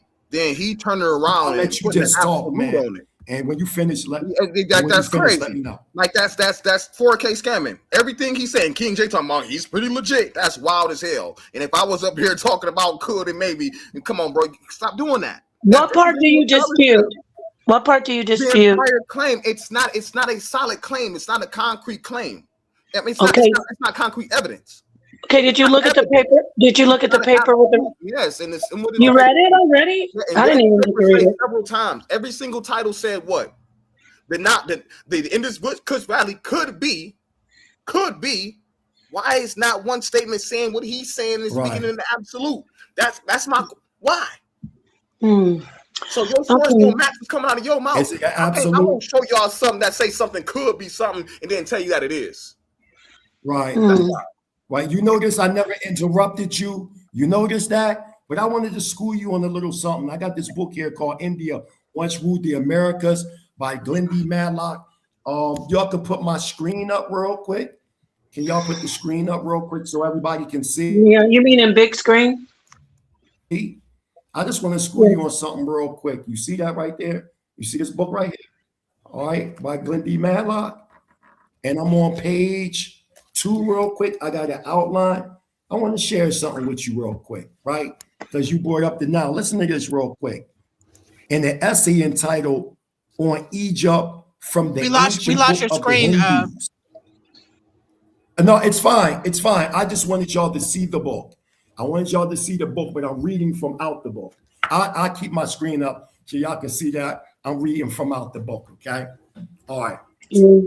So it says, in the essay entitled On Egypt from the Ancient Book of the Hindus, Asiatic Researchers, Volume 3, 1792, British Lieutenant Colonel Francis Wiltfield gave abundant evidence providing that the ancient Indians colonized from the Indus Valley and settled in Egypt.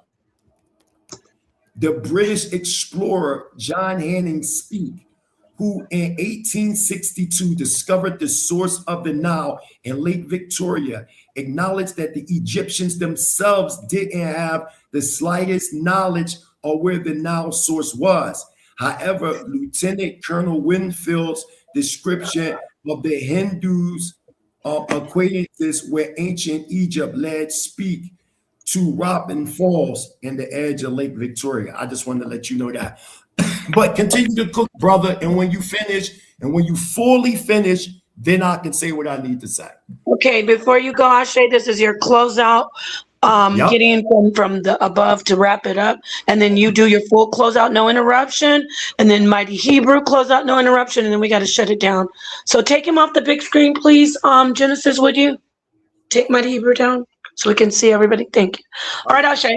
I want y'all to notice that this is not a rebuttal to the information that I brought out within my presentation on the Bati Boy doctrine that he was out here kicking, promoting transism.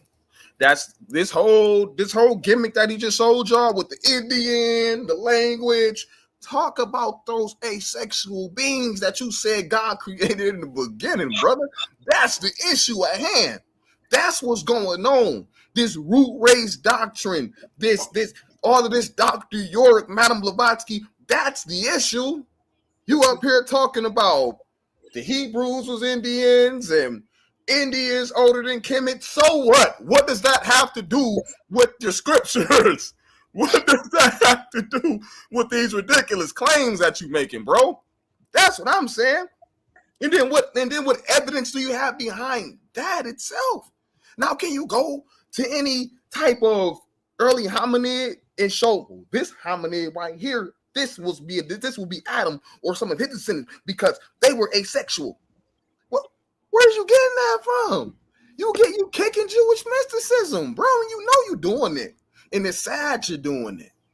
It's Jewish mysticism wrapped up with the Helena Blavatsky theosophy, because people don't know that Helena Blavatsky moved the Theosophical School to India.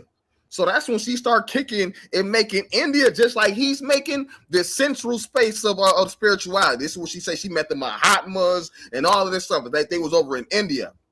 So the fact that he's moving the Hebrew Israelites out of Canaan, when you look up in any linguistic book, any historical book, and you look up their emergence, you will see out of them Canaan highlands every time, right? Every time you look at it, he's trying to move them over here and then say it's esoteric, metaphysic. Bro, that's wrong. That's wild. I won't go too much in because I actually got an entire presentation for this behavior. So just tap in tomorrow and I'm going to go in because this was a whole lot of gumbo. It was Dr. York, Helena Blavatsky. He had Plato in there. I was just wondering when was you going to get to some original Hebrew teachings? You up here talking about all of these, you show Adam, the anatomical Adam. What was you doing? A lot of that, bro, came from the very same people that you talk against. It's one thing to do it, but it's one thing to step in hypocrisy when you're doing it. I yield. Okay, thank you. I say, come on in, Mighty Hebrew, your final. Yeah. DJ Genesis, put my PowerPoint back up. I just want to close out and just show a couple of clippings. Because I'm closing out. Yo, my brother, why did you drop the ball like that, man? You was blabbing. You wasn't like, oh my God. Yo, okay, now scroll, keep scrolling. This is what I'm saying to you. We're gonna keep going. It's coming. Keep going. Okay, keep going. Right there. Right. Go back. Keep going. Go back some more. One more time. Okay, stop. So, this guy hasn't dealt with any primaries, man. No, not that. The one after that. Go right after that. The Tamadu tools. Keep going. You went too far. Right there, right there. So you had the opportunity to show and prove, but you was blabbing and talking about Blavatsky created the 7 root races, which she did not. If you ever read The Secret Doctrine, I would question you and ask, do you understand archaic symbolism? And if you do, who taught you? When you read The Secret Doctrine, volume 1 and 2, you have what is known as the stanza of Zion, which she got from the Indian subcontinent. And then you have the commentary. When you read it without the commentary, they speak about these 7 root cycles. You can find this in Buddhism. You can find it in Brahmanism. These things existed before Blavatsky. When you look all throughout ancient Eastern societies, they talked about the same 7 root cycles in different terms. You might add the 7 menorah candlestick, the 7 days of creation, the 7 cycles, the 7 heavens. This 7 has always existed, so we got to chill. So right here, when we get into Science Today, which is a prominent scientific text magazine book, and it talks about the tools of Taman Nadu going back 1 million BCE. You haven't even dealt with the early Pestilene presence of hominids in South India dealing with tools. Go to the next slide. These are primary sources that I pulled up that you never even address. You're not addressing anything, man. Keep going. Because I just look at all these civilizations. What about in the early? No, go back, because I want him to see these things that he haven't even dealt with. Yeah, you didn't deal with the early, middle, Paleolithic cultures of India going back 335,000 years that I brought up. You haven't dealt with any of that. Go to the next slide. Go to the next slide. Because I'm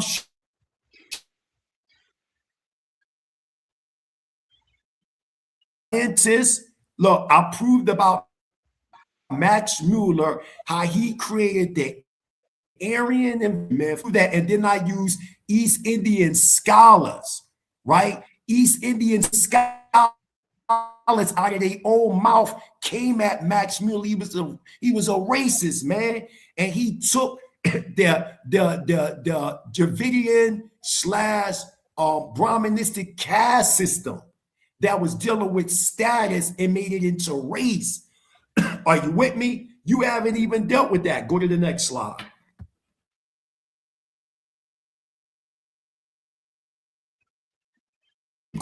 Keep going, because I want to show more archaeology. Keep going. He never brought up anything archaeological to me. Keep going. Stop. Go back. Because that wasn't in my presentation. It doesn't matter. You had the time. Nope. See how you. So why are you cutting me? So I never cut you once. I didn't talk about. This is where maturity. But this is where maturity comes in, young Lord. But this is all. But this is all. You deflecting. You deflecting, bro. You deflecting. No, you deflecting. Pointing us. You pointing us in the direction of geography. You still talking on young brother. Young brother, I never interrupted you. But young brother, go ahead and say what you need to say once again, so then I can finish what I have to say. No, go back there, DJ Genesis. No, you just do your thing, bro. I'm gonna do a show tomorrow. You just do your thing. Yeah. Do you want to do it on here, or are you gonna go to rhetoric? You can come do both. I'm gonna do it with the big boys. I'm gonna do it with y'all. All right, good. Okay. So set it up. Okay. It was definitely an honor. It was definitely an honor to talk to you. Yeah, let's close out. You as well, bro. Yeah, I just want to finish saying all these artifacts, information I show, and also before you go, could you move up a little bit more for DJ Genesis real quick? Before you, I need you to push it up a little forward. Stop there. What about the Hawk Rock civilization of 9,600 BC? Keep going. Keep going. Because you said I never made mention. Now, if you want to start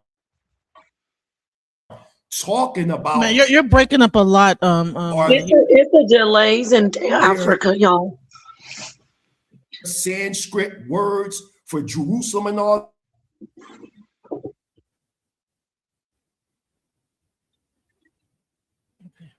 Keep going, because you didn't even address the classical scholars that all stated that the ancient Hebrews go back to the Indus Valley. You didn't even address Josephus, who said it. Josephus said it, and all these scholars, even back in them times, saying the same thing. So why are you acting like I'm just making something? Okay, go ahead. Okay, okay, yup, it's in book 122. Go look it up. Yeah. Why I got to tell you these things? You supposed to know these things. He said that in Antiquities? We're going to find out. Keep going. And that, them people that you pulled up and try to add it to that, that's two different people. But either or, keep going. I'll get into that another time. What did I say tabernacle, though? That's tabernacle. That's what they said, though. Yes, but that was the wrong one. Keep going. Keep going. Keep going. Keep going. It's coming. Keep going. Keep going. Keep going. And that was dealing with the ore. That's the black blood. Like right there. Right there. Go back. Go back. Go back. You was just there.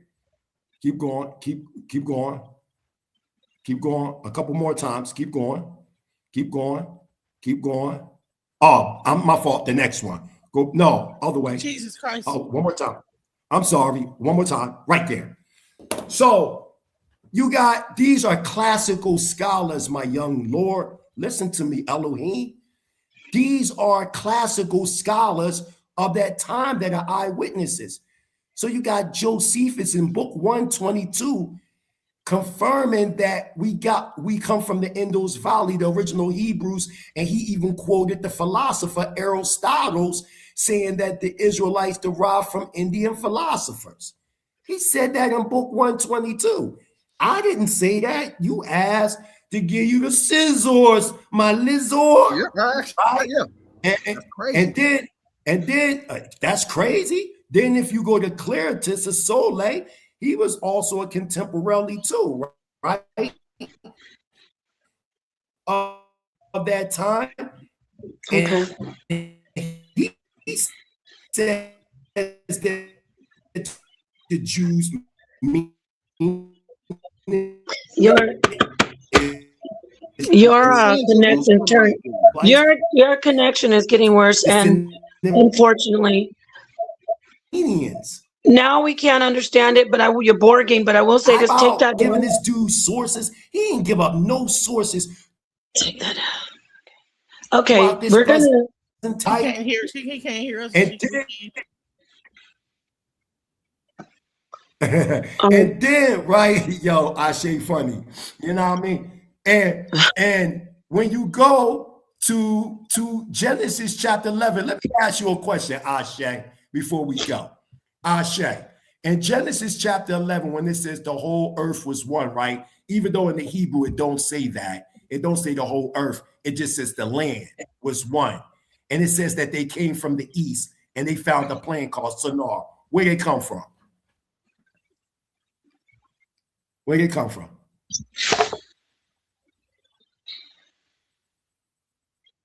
He froze up. I know. Look, we're gonna shut this down. Well, yours is both. I mean, the power been happening on both sides. Can I say something about? Yeah, let's let Harwin get his last word in. I appreciate everybody who hit the panel. Harwin, please come in, say what you need to say, and Mighty Hebrew, finalize it until tomorrow. Hopefully we'll get Ashe to come in and do his response. It was definitely an honor and a privilege. Ashe, wait, Mighty Hebrew. Yes. I know it's a delay, but we need Harwin. He wants to say something, and then I'm gonna let you have the final word. Harwin, go ahead, please. That's fine. Me and Mighty Hebrew both agreed that the dating of the pyramids and the Sphinx is off by Western scholarship the other night. That's a fact. If we go by that date, yes, Harapam would be older. But if you go by the actual date, it wouldn't be. But let's use Naphtaliah. Naphtaliah is not Hadapan is not older than Naphtaliah. But if I'm going to be unbiased, I can even show you something in Turkey called Göbekli Tepe that Hadapan is not older than. That's a fact. That's a fact. Yeah. So that's a site in Africa that's older than Hadapan, Naphtaliah, and then there's a site in Turkey that's older than Hadapan. That's a and fact. I yield right there. That's you know, and I respect you, brother, because one thing about you, since I've been listening to you for quite some time, you don't be coming with the biasness. You haven't, and somebody said in the comment, Ashe didn't have enough in arts and the damage the mighty Hebrew, honestly, because if anybody watched this presentation, I used a chronology on purpose because it's a part of my thesis, and I showed the reason why I'm starting at Taman to do 1 million BCE because it aligns with the Hebrew Coptic records of the Patalian or the Atlantean root epic within its prime 1 million BCE. And I start shooting down. But because I didn't have enough time, I had to skip over much of my power presentation. But the point that I'm saying, you cannot come at the toughest environment to be in and come up here and think you know something and then go Google something real quick and say, it's saying no, and then you read it and you don't give us no sources. And it just make a statement where the sources I was giving, it was talking about the pottery, the architectural structure, the artifacts, everything. So come on, man. We done with this. Hallelujah.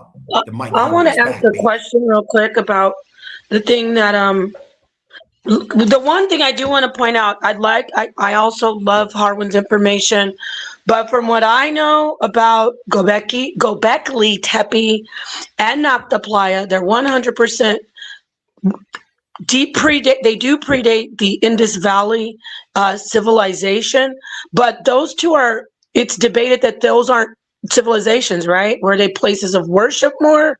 Like, am I wrong about that? So my answer to that would be this, Nepal. Europeans would love to say that that's not civilization so they can coin where they claim European civilization started from. So when you ask me what civilization, if somebody made a star map in Naphtaliah, that's astronomy, that also takes logistics to even build something like that. So just the science alone shows that there was an intelligent people that built that. And so if we're talking about we want to call it worship, i.e. Göbekli Tepe, if you ask me, Harwin, yes, I would call that civilization. But if you ask modern Western civilization answer to it, it would be very ambiguous. Right. I get what you're saying, but for me, my perspective would not be that it's a conspiracy. What it says to me is, how can we prescribe it to one particular group of people if it's a site of worship only that's not tied to a civilization? You know what I'm saying? Because that's a good point. You can only say that Naphtaliah was indigenous Africans. Yes, there you go. See, so I like. But you can say that same thing about dynastic Kemet. No, but I was going to say the same thing about the Indus Valley. I want to ask you this because you're very well versed on this, and so is Mighty Hebrew. What about if we say Nubians and Kemetic?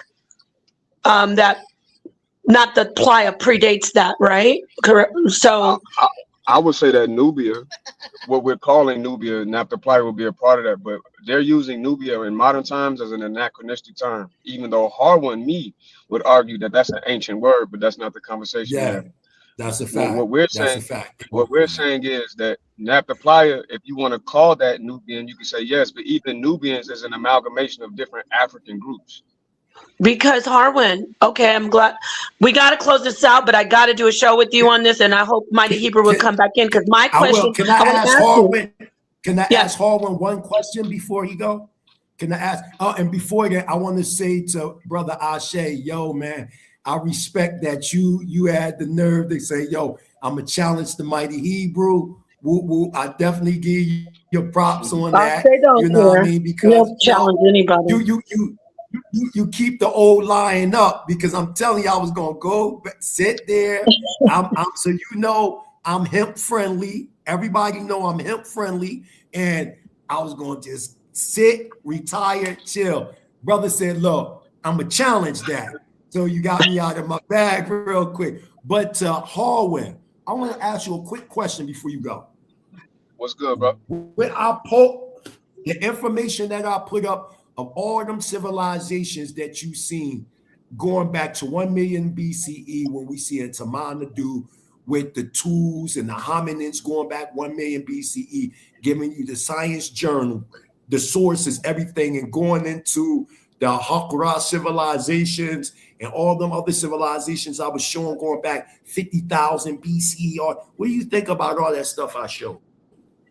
I think that I like that I like you, Mighty Hebrew, because like me, you go against the modern Occidental, which is another big word to say Western academic paradigm.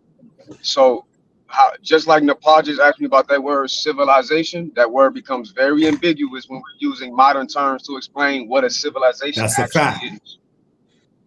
Right. So if you ask me, is that civilization? It's like, to me, people would think that hunter-gatherers aren't civilized, that they couldn't build intricate structures. And I think that's completely imperialistic and but racist. you seen the structures that I showed that they actually built. Like it was right That's there my point. in color. That's why I just brought up what they would call a hunter-gatherer. They tried to call the people in Göbekli Tepe hunter-gatherers, but now they got to redefine what a hunter-gatherer is. They don't have proof of them, but I just want to say this: they don't have any proof of. Pretty much what I'm saying to people who need to just all of us are looking at it, the ones who are interested. I see it as like, maybe it was a necropolis, maybe it was just a place of worship that they knew was there, and people added to it, like on their pilgrimage or something, kind of like I forgive me if this is a bad analogy, but like the Kaaba in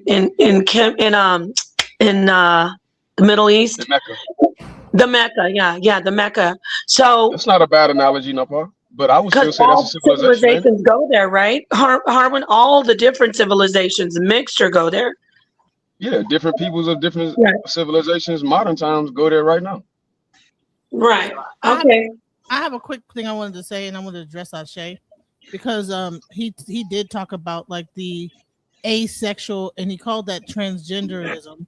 And I think there's a big difference between an asexual and a transgender person. So I think that he's getting the concept of asexual being mixed up with a transgender. Also, the actual he said that Mighty Hebrew is doing Jewish mysticism. The actual name of the show that we did was Kabbalah was talking about the Kabbalah. So, and he was talking about the Merkabah. So there is a little bit of like esoteric knowledge and hidden information in there. So to say that Madame Blavatsky is the source of that information, when there have been esoterics that have existed way before Madame Blavatsky, and she probably got that from somewhere else. And even the books he showed, when it goes into like the cycles of Earth and this, that, the other, I'm not sure how old that book is, if it came before Madame Blavatsky or after. But people were having these thoughts before Madame Blavatsky, and I'm trying to understand, like, when you talk about the asexual being, do you think of it as a transgender because of Madame Blavatsky's take on it, or do you think that is You asked a good question. I think you asked a good question. I'm not gonna draw it out in the park. I know we gotta go. No, go ahead. I'm gonna let you have after you. I'm gonna let Mighty Hebrew go. Go ahead. Right. So Kabbalah is Jewish mysticism. Kabbalah is Jewish mysticism. And when it comes, you were right, asexual is not transsexual. That's why I encourage a lot of people to actually watch the presentation that I did, because there was a few cultures that came out with this ideology. The Greeks was more prominent for it as well, where they said in the beginning of the time, man was asexual. And comes in, and then you got split. If you go to the joint and you watch it, it also includes the split. So then we go into male and female after this split. So if I go into male and female after a split, before that, I have to encompass both. Right? That's different talk. That's encompassing both. So once they talk about the split, it's this return that is even within these older cultures as well. They return to this state. The return to this encompassing both masculine and feminine, to return to that state is what I'm referring to. That's that Bati boy. It promotes transsexual. That gives the transsexual, and I'm not saying there's anything wrong with transsexual, so don't cancel us. But that gives the transsexual the green light to look in the mirror and say, you want to know what? I'm the way that God originally intended this thing to be. I'm the original embodiment. Right. But what about the why that is like actually going away? What if because our Y is going away, but it's going to be replaced by something else. Where we always didn't even have a Y chromosome, you know, but that didn't stop making us males. You gotta We were tell them still about males. the archaic Y and the archaic X. It's not the same thing as the modern X and Y. Exactly, that's true as Say well. that again. Wait, what you say? Wait, what you say? What I said was the archaic X and the archaic Y is not the exact same as the X and Y we have today. They have changed. They have transformed. Yeah, but I have to jump in and push back on that. It's not the same because they weren't sex chromosomes. They were just basic autosomes, but they were both identical, similar to what we have with XX now. So that is where I stand in that position where, and even though you're right, it wasn't. Yes, oh no, but Paul, you're not disagreeing with what I'm saying. I'm agreeing. Right. I agree. Okay, I agree as well. I agree as well. But I'm not a Hebrew Israelite who got a whole doctrine going against it. But I think that that actually it was more of a scientific, that it explains why that X would go, and then it would go revert back to the double X, and then come, or the revert back to the double X. No, it's not going to do that because that would make it double. That make it feminine. There are males who unfortunately have double X chromosome. That's a real thing that happens. That's not like impossible. But we're going to have a different chromosome. Then it's just going to replace. We're just going to have something. We're not going to have an X. We're going to have something else in a Y. There are some animals that don't have Y chromosomes. They have like, I think. But then they can't procreate. They're still males. Birds have Z. So, can they procreate? Birds have Z chromosomes. Yeah, they can still procreate. So it's just about the degeneration of the Y of the. I say it's the degeneration of the second X, which is the Y continues to change, and we can. I don't want to get into saying the thing incorrectly, but it is degenerating. It's a fascinating subject. Why don't y'all come in and do a lesson on it? Anybody? I don't have to be the only one. I want to talk about it all tomorrow. Okay, cool. Then we're gonna. I said that. We're supposed to have been had this conversation in the podcast. I'm still curious because that's what I thought it was really getting back to, was more of a chromosomal thing and not necessarily a sexuality like a transgender. Like, oh, I want to be a woman. That's another point I want to hit on. Why I think it's Bati Boy, indigenous black man, stealing my information from my presentation. No, that's what I said. Because that's what I said. No, because that's what I'm trying to be long. But it's that replacement for like the wife of God to me. I feel like instead of saying that God had a consort that came down and did this thing, it's like, nah, we go say God was asexual. Like, that's crazy. Do your presentation, set it up, schedule it. I'm catching so much heat because I really wanted this to go. No, it's not your bad. You waited a long time. You guys got to talk. This isn't the end of this. Mighty Hebrew, thank you for being here. We have Morpheus coming up. So everybody in the audience, hopefully Morpheus didn't say, forget it. But we have Morpheus coming up with another presentation after this. Thank you for everybody watching. Genesis, thank you for co-hosting. Ashe, King Jay, It's a Queen, Harwin, Silky, everybody who came in. Go ahead, Mighty Hebrew. Please let this be your final closeout, and we will end this so we can hear Morpheus. If y'all look at, before we go, if you look at my camera, right? This book right here, y'all should get this book, right? Right? And you remember when he said Kabbalah was Jewish mysticism? You remember that? Well, right here, it says Kabbalah as it really is, right? And if you go on page 38, of the book, it breaks down that the Jewish Kabbalah goes back to Kashmirian Kabbalah, okay? So I just want y'all to know that the Kabbalah existed before Judaism, before Jewish mysticism. You see what I'm saying? So, I just want to give all praise and honor to Yahweh, and I thank everybody for letting me come on the show, meaning the Paul Shaddai. Elder Sinetta. It was definitely an honor and a privilege. And, you know, Brother Ashe, I thought you was going to come strong, but you didn't, man. You ain't source up at all, man. You he has a show coming tomorrow. I know, man, but you know, dealing with me, you got to always be prepared. You know what I mean? Hallelujah. And that's how, because I know where I'm at. I know the environment that I'm in. And if you don't source up, man, you gotta shut up, man.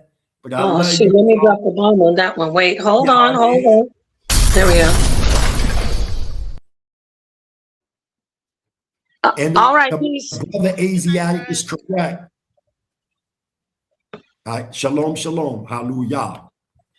Thank you so much. All right, everybody, stay tuned.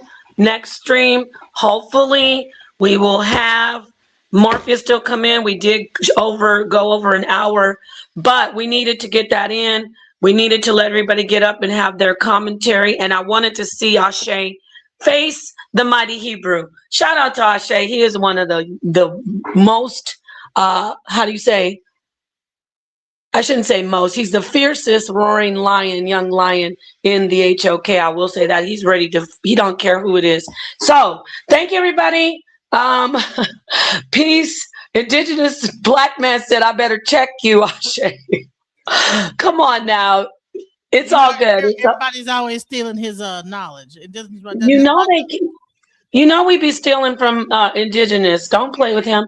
I think I stole some knowledge from her. I don't even know what it is. All right. Peace, everybody. I'm not even going to play a song. Morpheus is coming up. Thank you for tuning in. Peace, peace, peace. Peace.